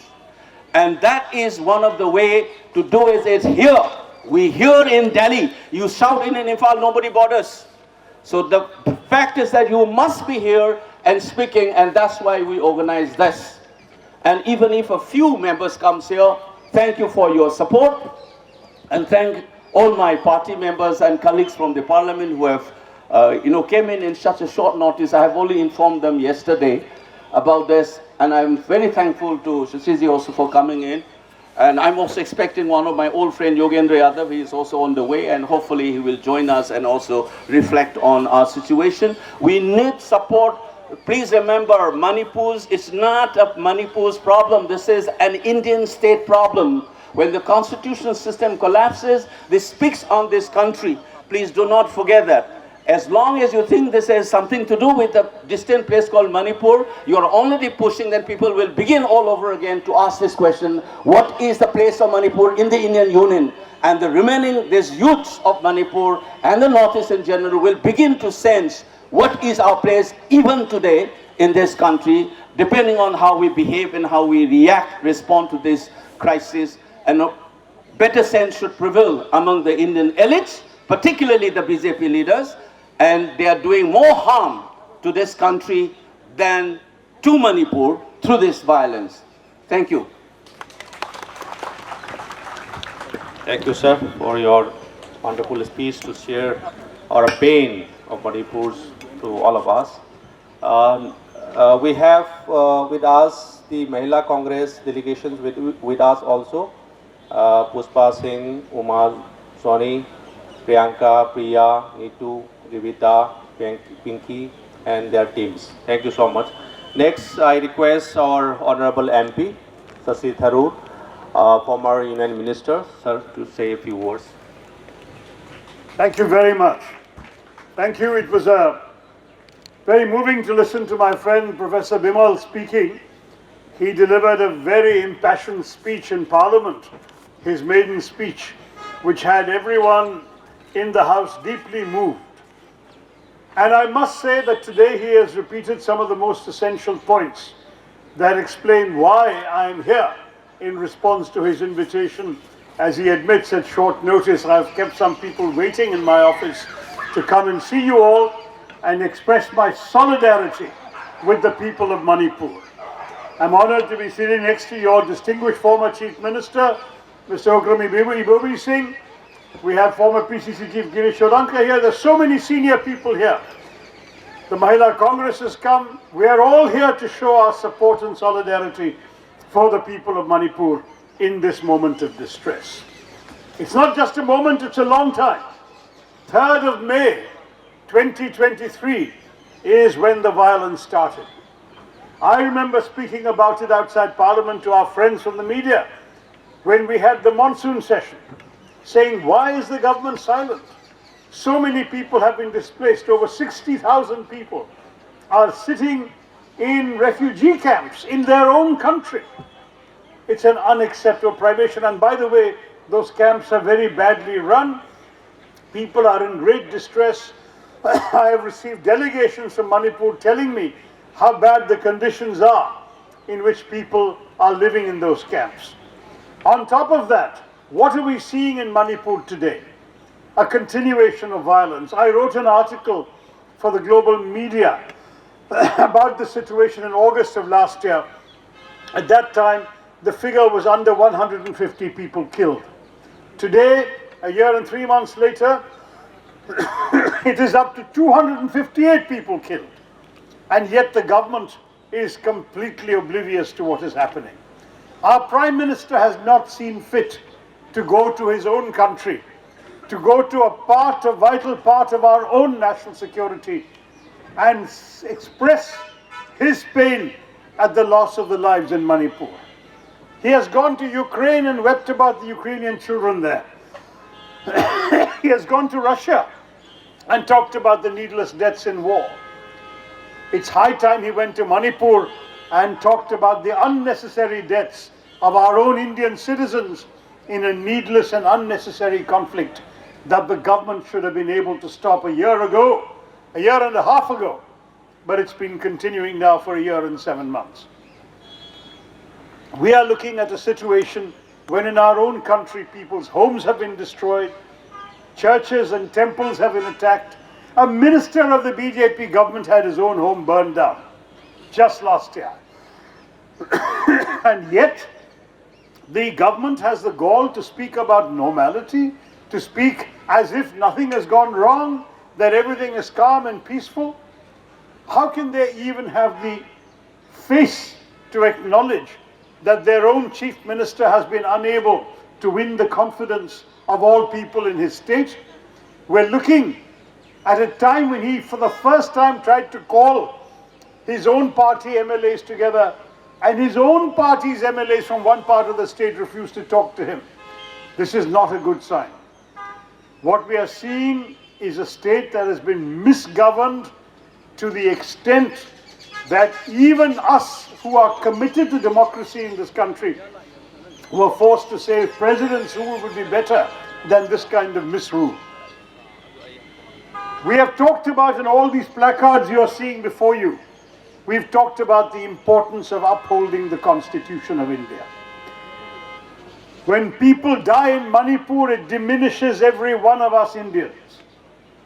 Every one of us is hurt and affected when one of our brothers and sisters in Manipur is assaulted, is stripped, is raped, is thrown out of their homes, is forced to take shelter in a refugee camp and to go elsewhere. I have spent last Christmas with some Manipuri children who could not study in their state. And because they could not study, some states in the south of India offered them places. My own state of Kerala is very proud to do that. And they have then come saying we can't go home for the holidays. I was very happy to have a Christmas lunch with them and talk to them about the distress and pain they're enduring. All of you in different parts of Manipur are the same to us. We don't draw any distinctions based on all these identities. The most important identity is that you are all Indian. And as Indians, it is your duty, it is our duty to make you feel safe and your duty to uphold the constitutional values that we build our country and our democracy on. Let me say to you all that we stand with you in this hour of suffering. We don't want to see your homes destroyed, we want to see them rebuilt. We don't want to see people living in refugee camps, we want them to feel safe and secure again. We don't want the government to act as if nothing is wrong, we want the government to face up to their responsibilities. We want the Prime Minister to go to the people of Manipur. We want him to express the shock and pain and horror that he has expressed for so many other victims of conflict elsewhere in the world. We want him to say to the people of Manipur, we feel your pain and that we want you to live in peace. Manipur has been reduced to a garrison state. The AFSPA is in force and yet people keep dying. We have seen weapons that were issued to the police and the paramilitary falling into the hands of lawless elements. We have seen people flouting the law of the land. Stories of everything from drug smuggling. As you remember, a famous Manipuri police officer resigned from the police in order to protest the government's collusion in actions of drug smuggling, which are also damaging Manipuri society. This is dysfunctional misgovernance in a vital state of India. Professor Bimal was right to say, is it a case of out of sight, out of mind?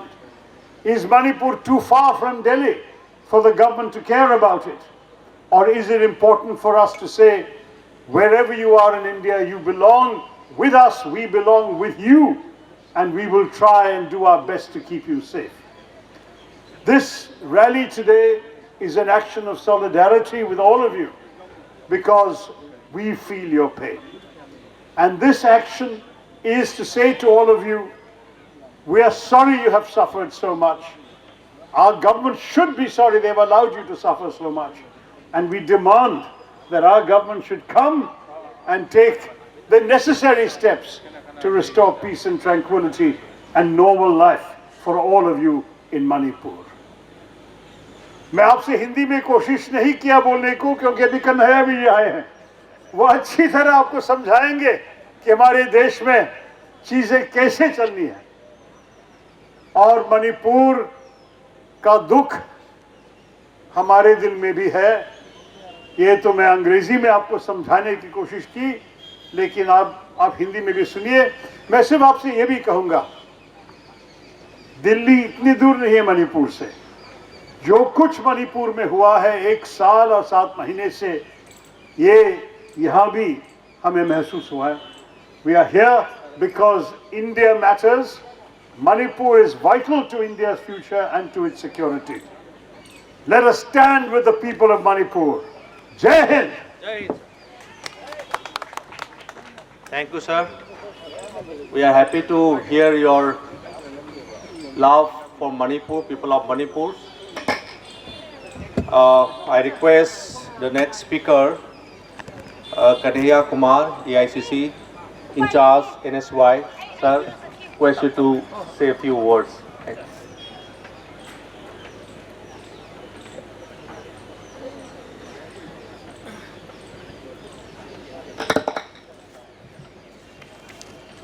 सबसे पहले तो जैसा कि हमारे Congress party के senior MP Shashi Tharoor जी ने कहा कि मैं आपसे, उन्होंने कहा कि हिंदी में बात करेंगे, लेकिन मैं आपसे हिंदी में बात करने की इजाज़त चाहता हूँ।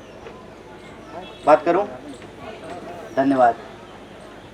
तो आप सबका जो मणिपुर से चल करके आज यहाँ दिल्ली के जंतर मंतर पे आए हैं, उन सभी साथियों का, इंडिया ब्लॉक के हमारे सभी मणिपुर के राजनीतिक दल के नेताओं और कार्यकर्ताओं का, और दिल्ली के जो सामाजिक कार्यकर्ता हैं, छात्र नौजवान हैं, राजनीतिक कार्यकर्ता हैं, जो मणिपुर के इस सवाल को अपना नैतिक समर्थन दे रहे हैं और मणिपुर के लोगों की न्याय की मुहिम में शामिल हैं, उन सबका भी हम कांग्रेस पार्टी की तरफ से और एनएसवाई की तरफ से बहुत बहुत आभार व्यक्त करते हैं। सबसे पहले तो मैं यहाँ खड़ा होकर के आपसे कोई औपचारिक बात नहीं करना चाहता हूँ, क्योंकि मणिपुर का सवाल हमारे लिए सिर्फ एक पॉलिटिकल क्वेश्चन नहीं है, ये हमारे नेशन की आइडेंटिटी, उसका वजूद और न्याय की जो हमारी संकल्पना है कॉन्स्टिट्यूशन में, उससे जुड़ा हुआ मसला है। अपने आप में ये कितनी अजीब बात है कि जो लोग दिल्ली में शासन चला रहे हैं, हमारे देश की जो केंद्र सरकार है, वो पूरी दुनिया का चक्कर लगा रहे हैं। मैं केंद्र सरकार कह रहा हूँ, हालांकि आजकल केंद्र सरकार को मोदी सरकार कहा जा रहा है। मोदी जी पूरी दुनिया में घूम रहे हैं, पूरे देश में चुनाव प्रचार कर रहे हैं। कहीं अगर किसी बिजली के खंभे का भी उद्घाटन करना हो तो प्रधानमंत्री चले जाते हैं, बस वहाँ फोटो खिंचवाने का अपॉर्चुनिटी होना चाहिए। लेकिन मणिपुर नहीं जा रहे हैं। क्या पता उनका जो गूगल मैप है वो मणिपुर का रूट नहीं दिखा पा रहा है। क्या पता कि शायद वो ये भूल गए हैं कि मणिपुर भी भारत का ही एक हिस्सा है, भारत का ही एक राज्य है। और एक दिन की बात नहीं है कि कोई एक घटना हो गई, कोई एक वायलेंस की वारदात हो गई और मामला खत्म हो गया, ऐसा नहीं है। लगातार कई महीनों से हिंसा, बलात्कार, लोगों का घर जलाया जाना, रोजी रोजगार का छिन जाना, पूरा का पूरा शासन प्रशासन ऐसा लगता है कि जैसे किसी ने स्टैचू बोल दिया हो। इतनी दर्दनाक बात है, लेकिन देश की सरकार के मन में मणिपुर के लोगों के लिए ना कोई संवेदना बची है और ना ही जो है उनके दिल में थोड़ा सा भी दर्द है कि हमारे देश के एक हिस्से में लोगों की हत्या हो रही है, लोगों का घर जलाया जा रहा है, लोगों की पढ़ाई लिखाई रुक गई है, स्कूल कॉलेज बंद हो गए हैं, शासन प्रशासन का एक विभाजन हो गया है।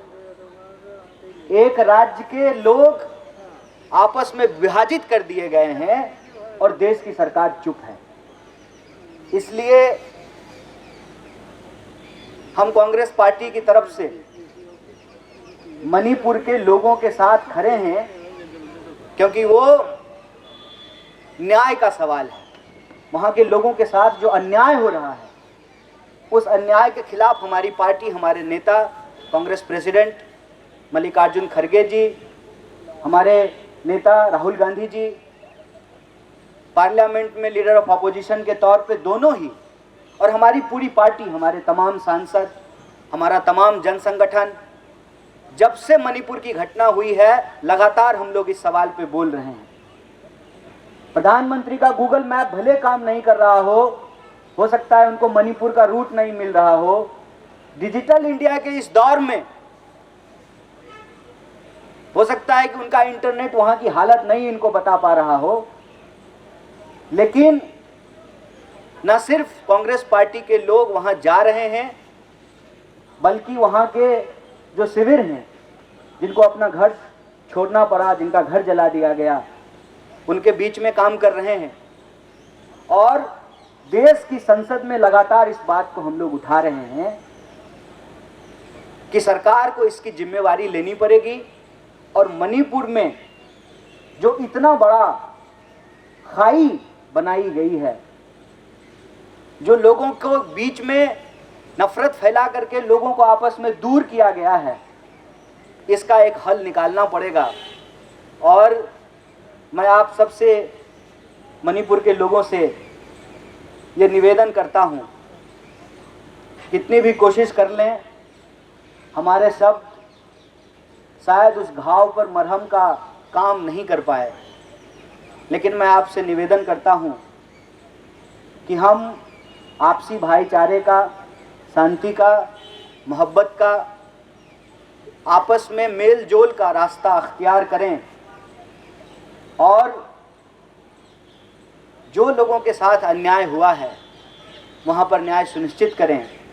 और मुझे उम्मीद है कि अगर सरकार यह बात नहीं सुन रही है तो लोकतंत्र में, जमहूरियत में लोगों को जन आंदोलन के बदौलत, और उसी का यह नतीजा है कि आप सब लोग आज दिल्ली में जंतर मंतर पर बैठे हुए हैं। जब सरकार अपनी बात नहीं सुन रही है तो उनको डेमोक्रेटिक तरीके से सत्य और अहिंसा के रास्ते पे चल करके अपनी आवाज़ सुनाई जाए, उनको बताया जाए। और इंडिया ब्लॉक के जो तमाम दल हैं वो इस मुद्दे को उठा रहे हैं। हम कांग्रेस पार्टी की तरफ से और अपने फ्रंटल NSUI की तरफ से आपको आश्वस्त करते हैं कि मणिपुर के न्याय की इस लड़ाई में हम मणिपुर के साथ हैं, इस नारे के साथ हैं कि मणिपुर को बचा करके ही इंडिया को बचाया जा सकता है। इस उम्मीद के साथ हैं कि सत्य में ताकत होती है, अन्याय कितना भी बड़ा क्यों ना हो, अन्याय का बादल चाहे कितना भी घना क्यों ना हो, न्याय के सूरज को निकलने से नहीं रोका जा सकता है। मणिपुर में फिर से शांति होगी, लोगों में एकता और भाईचारा होगा और अन्याय के घावों को भर करके न्याय का मलहम जरूर लगाया जाएगा। इसी उम्मीद के साथ एक बार फिर आप सबका शुक्रिया अदा करते हुए अपने मीडिया और तमाम जो हमारे मीडिया के साथी हैं, इलेक्ट्रॉनिक, प्रिंट, डिजिटल, सभी साथियों का शुक्रिया अदा करते हुए अपनी बात को ख़त्म करूँगा। बहुत बहुत धन्यवाद। Thank you Kanhaiya ji for a wonderful words. हमारे बीच हमारा योगेंद्र यादव सर भी हैं, so I request a strong social activist Yogendra Yadav sir to share a few words.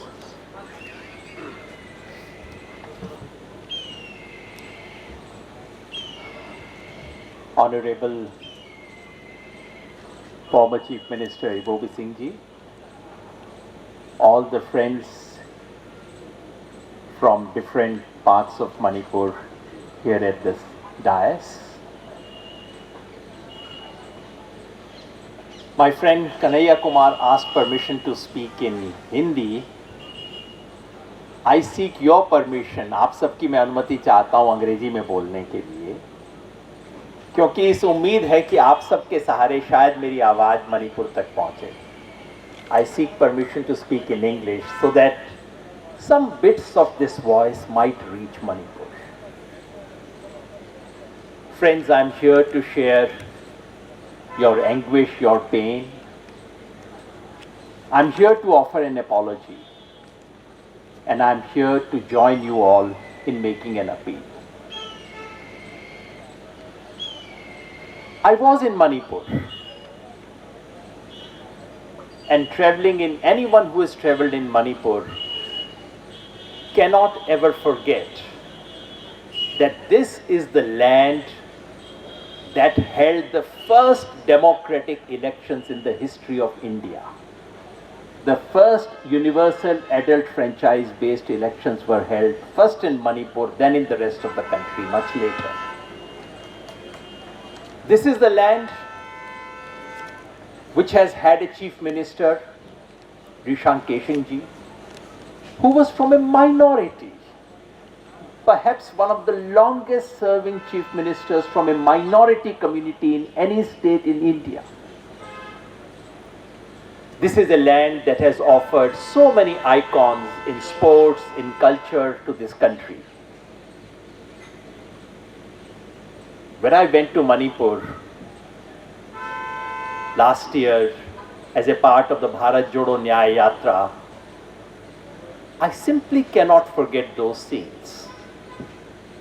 It was evening, we were driving through Imphal, hundreds of women were holding torches. I saw anguish in their eyes. I also saw some hope.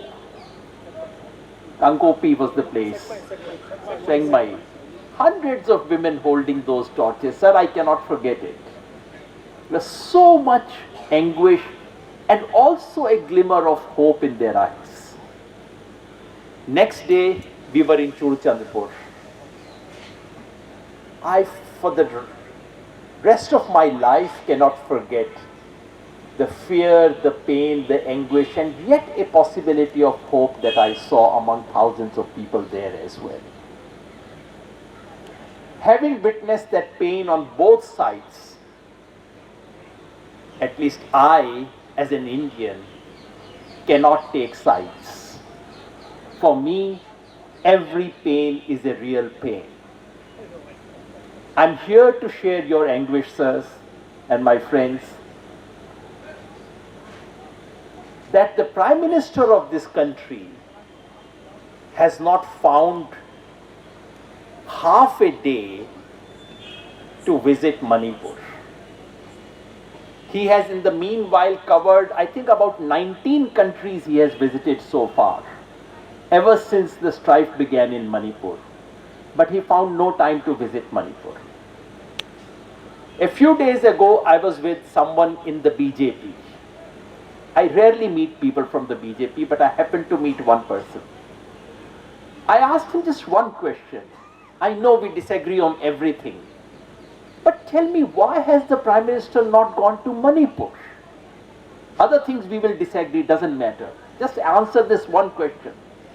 He said, "Pata nahi kyun, personal ego ka sawal bana liya hai unhone." This was exactly the answer from someone from BJP. Personal ego?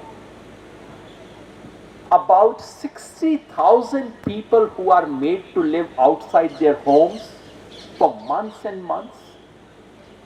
Personal ego about a civil war that is taking place in this country. I cannot think of any other part of this country where you would have this kind of a war and the government would not have intervened. In Haryana in 2016, sir, we had a problem for 4 days. There was arson, rioting and so on. Within 4 days, the entire media of this country was focused on Haryana. The government the army was being sent, everything was settled after the 5th day. It simply cannot happen. The one thing I remember speaking to both sides in Manipur, everyone said, if Delhi wanted, it could have been controlled in 48 hours. Clearly, they do not want it. I share your pain. I share your anguish. I'm also here to apologize. Apologize because this country is not just the government of this country. Yes, there is government. Yes, there is central government. Yes, there is state government. But finally, the custodian of the Constitution is us, we the people. And I must say, with deep pain and deep sense of shame, that we, the people outside Manipur, who had the first duty to intervene, who had the first duty to say, Manipur's pain is my pain, Manipur's tragedy is my tragedy. Yes, some of us have said it. My friend Shashi Tharoor has just said it, Kanhaiya Kumar Bhai has just said it. But on the whole, this country has failed. We have failed to make the pain and the tragedy of Manipur as if it was our own pain, our own tragedy. And for this, I can only offer an unconditional apology. I really feel very ashamed of it. When I see those images coming from Manipur and us sitting comfortably in Delhi, something is seriously wrong with us as a nation, as a country. That all of us who come here for Jantar Mantar, all of us who protest for all kinds of things, all of us who march and do various things in this country, we could have done much, much more than we have done. And with folded hands, I offer unconditional apology to my friends, my co-citizen in Manipur, that the rest of the country has not really lived up to what it should have done. All I can say is, my friends, this is not what Indian nationalism is about. Indian nationalism is not about one country, one language, one race, one religion, one culture. No. This is Punjab, Sindh, Gujarat, Maratha, Dravid, Utkal, Banga. Everything has a place. Manipur is the money of India, and without Manipur, India is incomplete. This is the vision of India that we inherited. I'm sorry we've let it down, but this is not our nationalism. And these people occupying positions of power in Delhi do not represent India. India is much more than that, and I hope and sincerely believe that we can demonstrate in coming years and days that India is much more than what the government of this country says. And finally, I'm here to appeal to everyone. Let the government do what it does. Let the government not do what it is not doing, because I really have no hope from this government anymore, given the way it has demonstrated complete indifference, not just indifference, it's complicity in promoting violence. They want it. I don't have much expectations from this government, but everyone else can come together. The one thing that we must not do is to take sides. Even in saying this one has suffered more pain than the other, even that should not be done. It is a tragedy that affects everyone.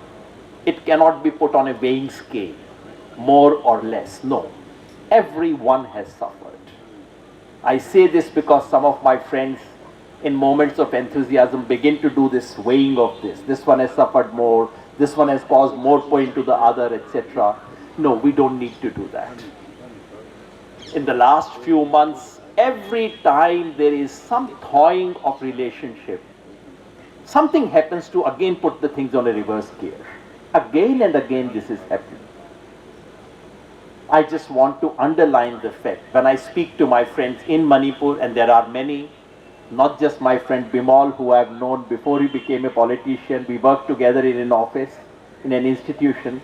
And Bimal, I must say to you directly, I'm so proud of the speech that you made at midnight. This is one of the historic speeches that would be remembered in this country for what it said about the relationship between the Northeast and the rest of this country. You know, when I speak to my friends in Manipur, they say relationships are thawing, they are coming closer. But they say, I don't know what happens the moment we start coming closer, something happens to break it once again.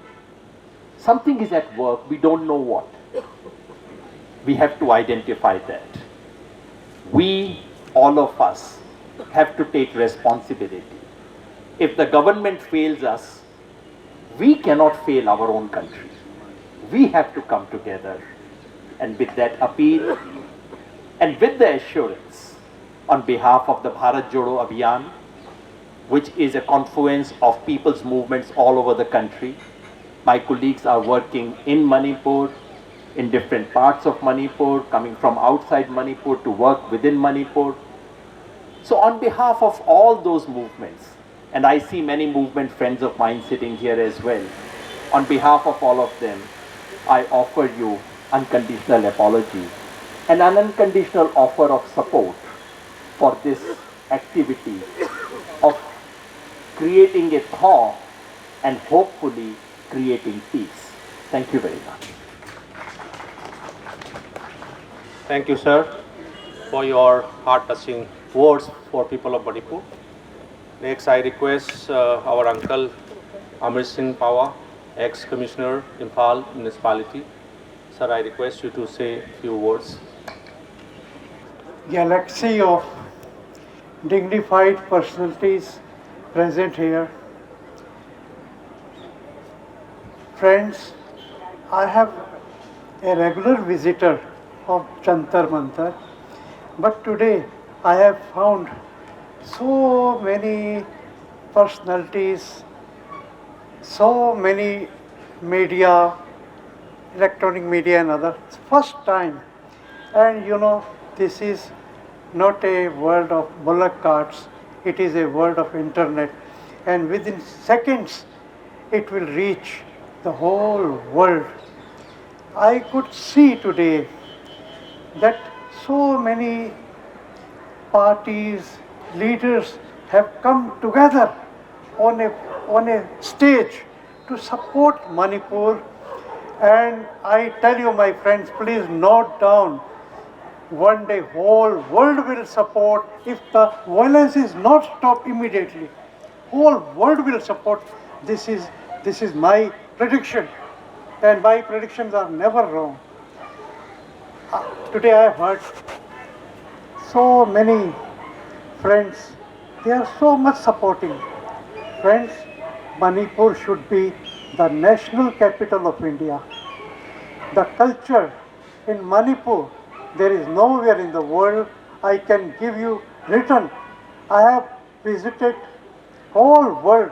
My itinerary is not less than Honorable Prime Minister Narendra Modi.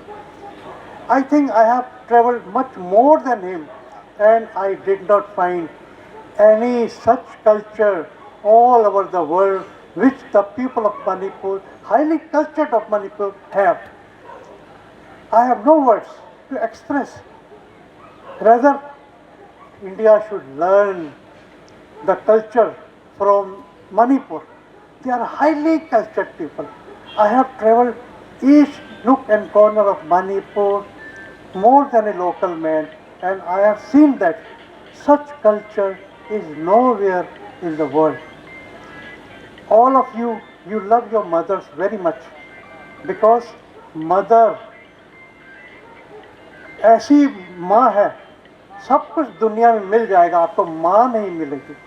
You all love your mothers, and in Manipur, our mothers for the last so many months are on the roads shouting, their throat have dried up, and nobody is listening. It surprises me, please don't mind. I could see so many VVIPs here. क्या आपके पास, किसी एक के पास भी इतनी शक्ति नहीं है जो आप प्राइम मिनिस्टर के पास जाके मणिपुर का हिस्सा, मणिपुर का किस्सा बता सकें? It surprises me. I'm a nobody. I'm a very small fry. मगर मेरे पास थोड़ी भी पावर होती ना, मैं उसके पाँव में जाके उसको मना के आना था कि चलो मेरे साथ मणिपुर चलो और मणिपुर की दुख देखो. इतना दुख nowhere in the world. अभी इंडिया में ना अवार्ड मिलते हैं ना, पद्म श्री अवार्ड, ये अवार्ड. एक दिन टॉलरेंस अवार्ड अगर तो किसी को मिलेगा, the highest tolerance award will be from the people of Manipur. इतना टॉलरेट कर रहे हैं वो, आप सब जानते हैं, आप सब ने अभी भी बताया ये है वो है, ये आप सब जानते हैं। इतना टॉलरेंस कोई जगह में नहीं हुआ।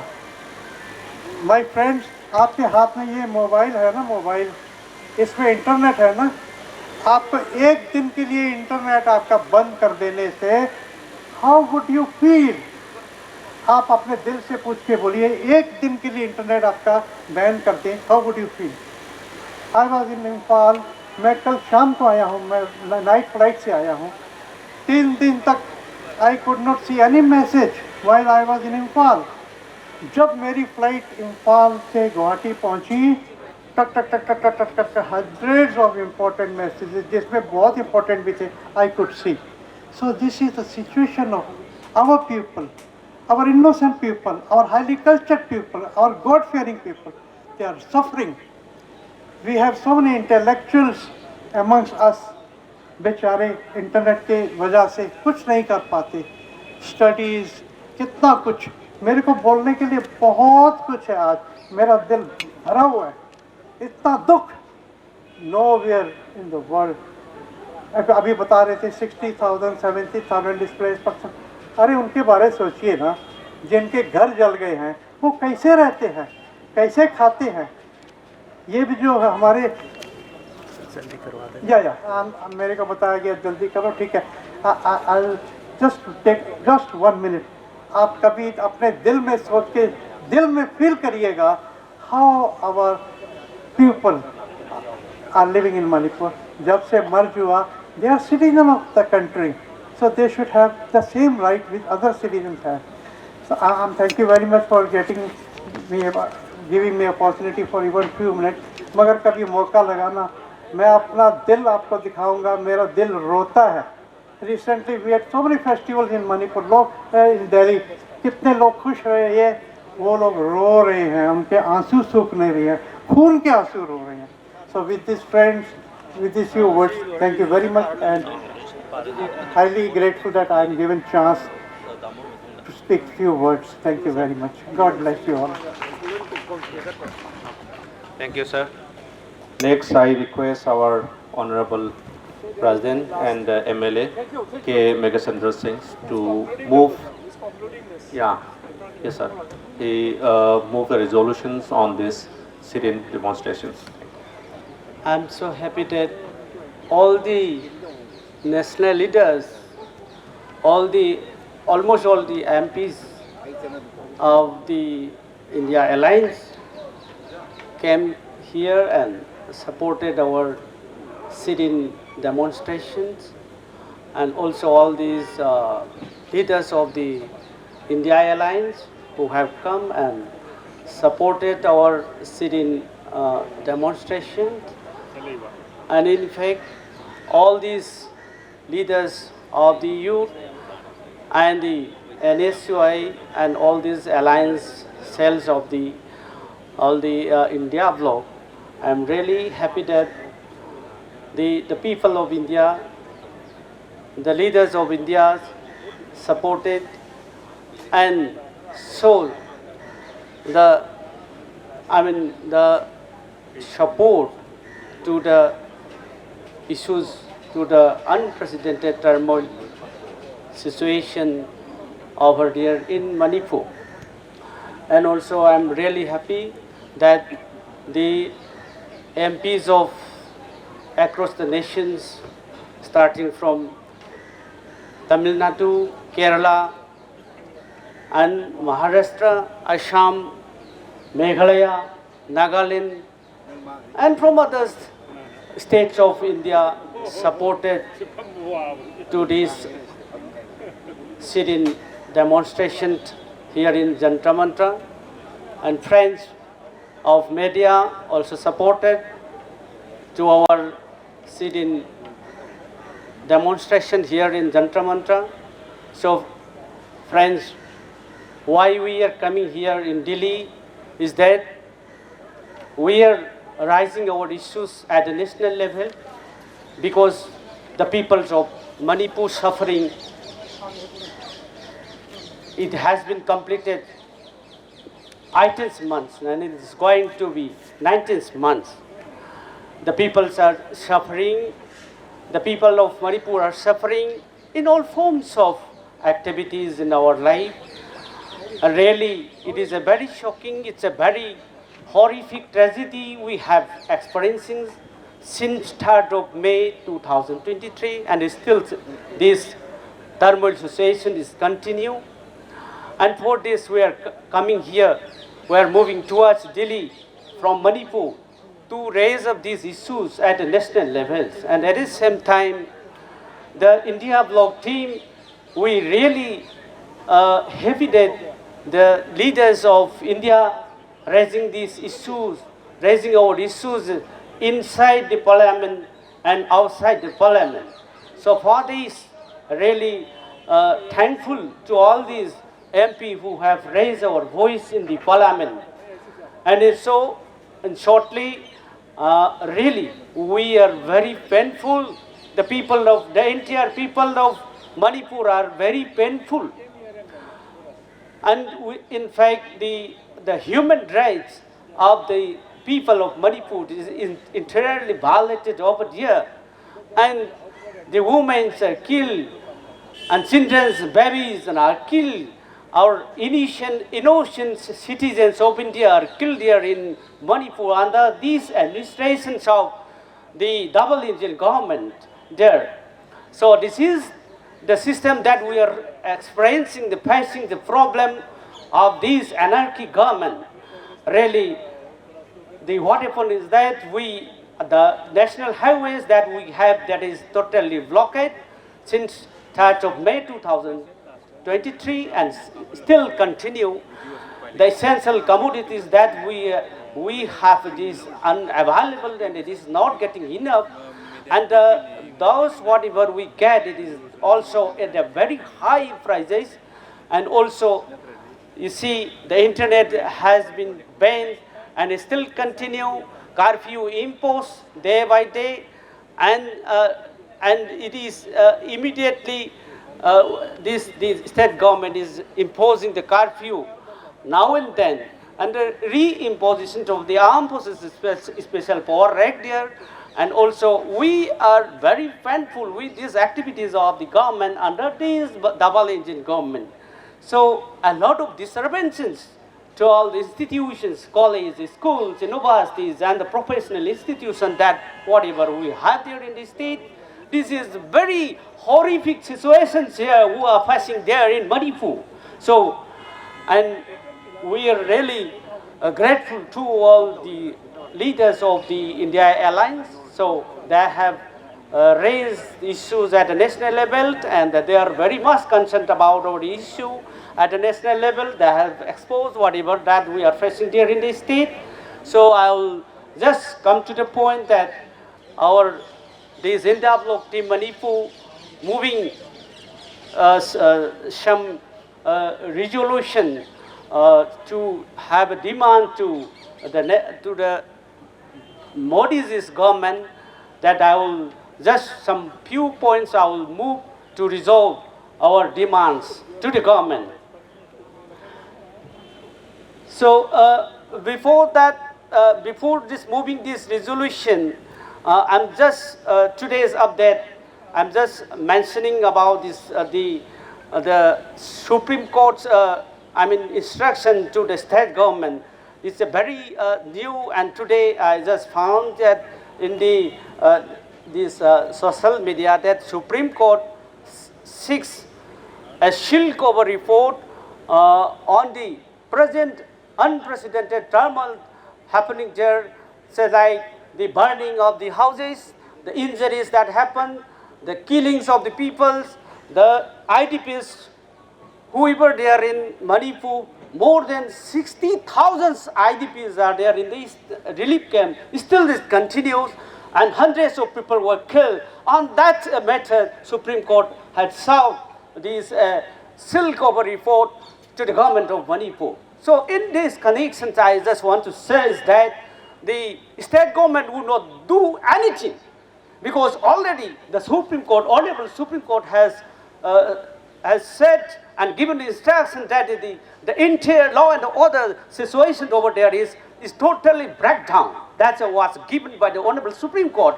But that is nothing happened, nothing response was given by the state government. It's still today's update by the Supreme Court, which is mentioned here to submit the report with seal cover. That would not happen, nothing development at all, because this state government, they are in the state, this is the BJP government is totally protected by the Amit Shah ji. That is why nothing will be development at all, and that report may not be submitted or may not be done, whatever it is, but it is totally paralyzed over there. No administration at all, no protection of life in the properties over there. That is very painful there we are facing there. So I will now move the resolution of this sit-in, this protest, sit-in demonstrations done by our India Bloc, India Alliance. So in this connection, I will just read it out. The move. India Bloc Manipur resolves to fresh for the following demands to the Presidents of India and the Prime Ministers of India. Number one, Prime Minister, Honorable Prime Minister should urgently visit Manipur for an immediate restoration of peace and normalcy in the state without affecting territorial integrity of the Manipur. Number two, Honorable Prime Ministers of India should be held responsible for the ongoing turmoil in Manipur and continuous violence for 19 months in the state. Number three, Honorable Union Home Ministers of India should immediately resign on moral grounds for his failure to tackle the present violence in Manipur for the last 19 months over there in Manipur. Number four, Honorable Chief Ministers of Manipur should be immediately checked for allowing Manipur to keep burning for the last 19 months there in Manipur.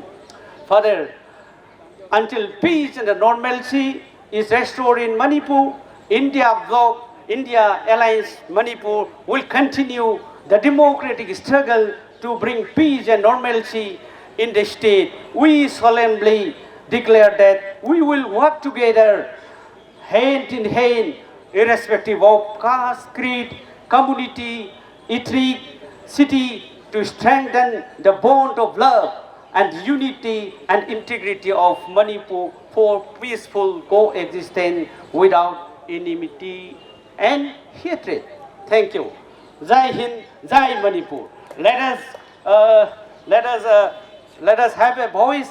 Let us have a slogan at the end. Let's please stand up all and let us make the slogan. So you please second. Second. You second. You do the second.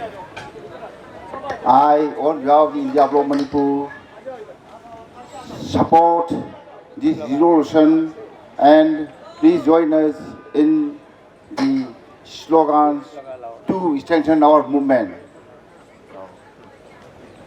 I will say peace for, kindly say Manipur.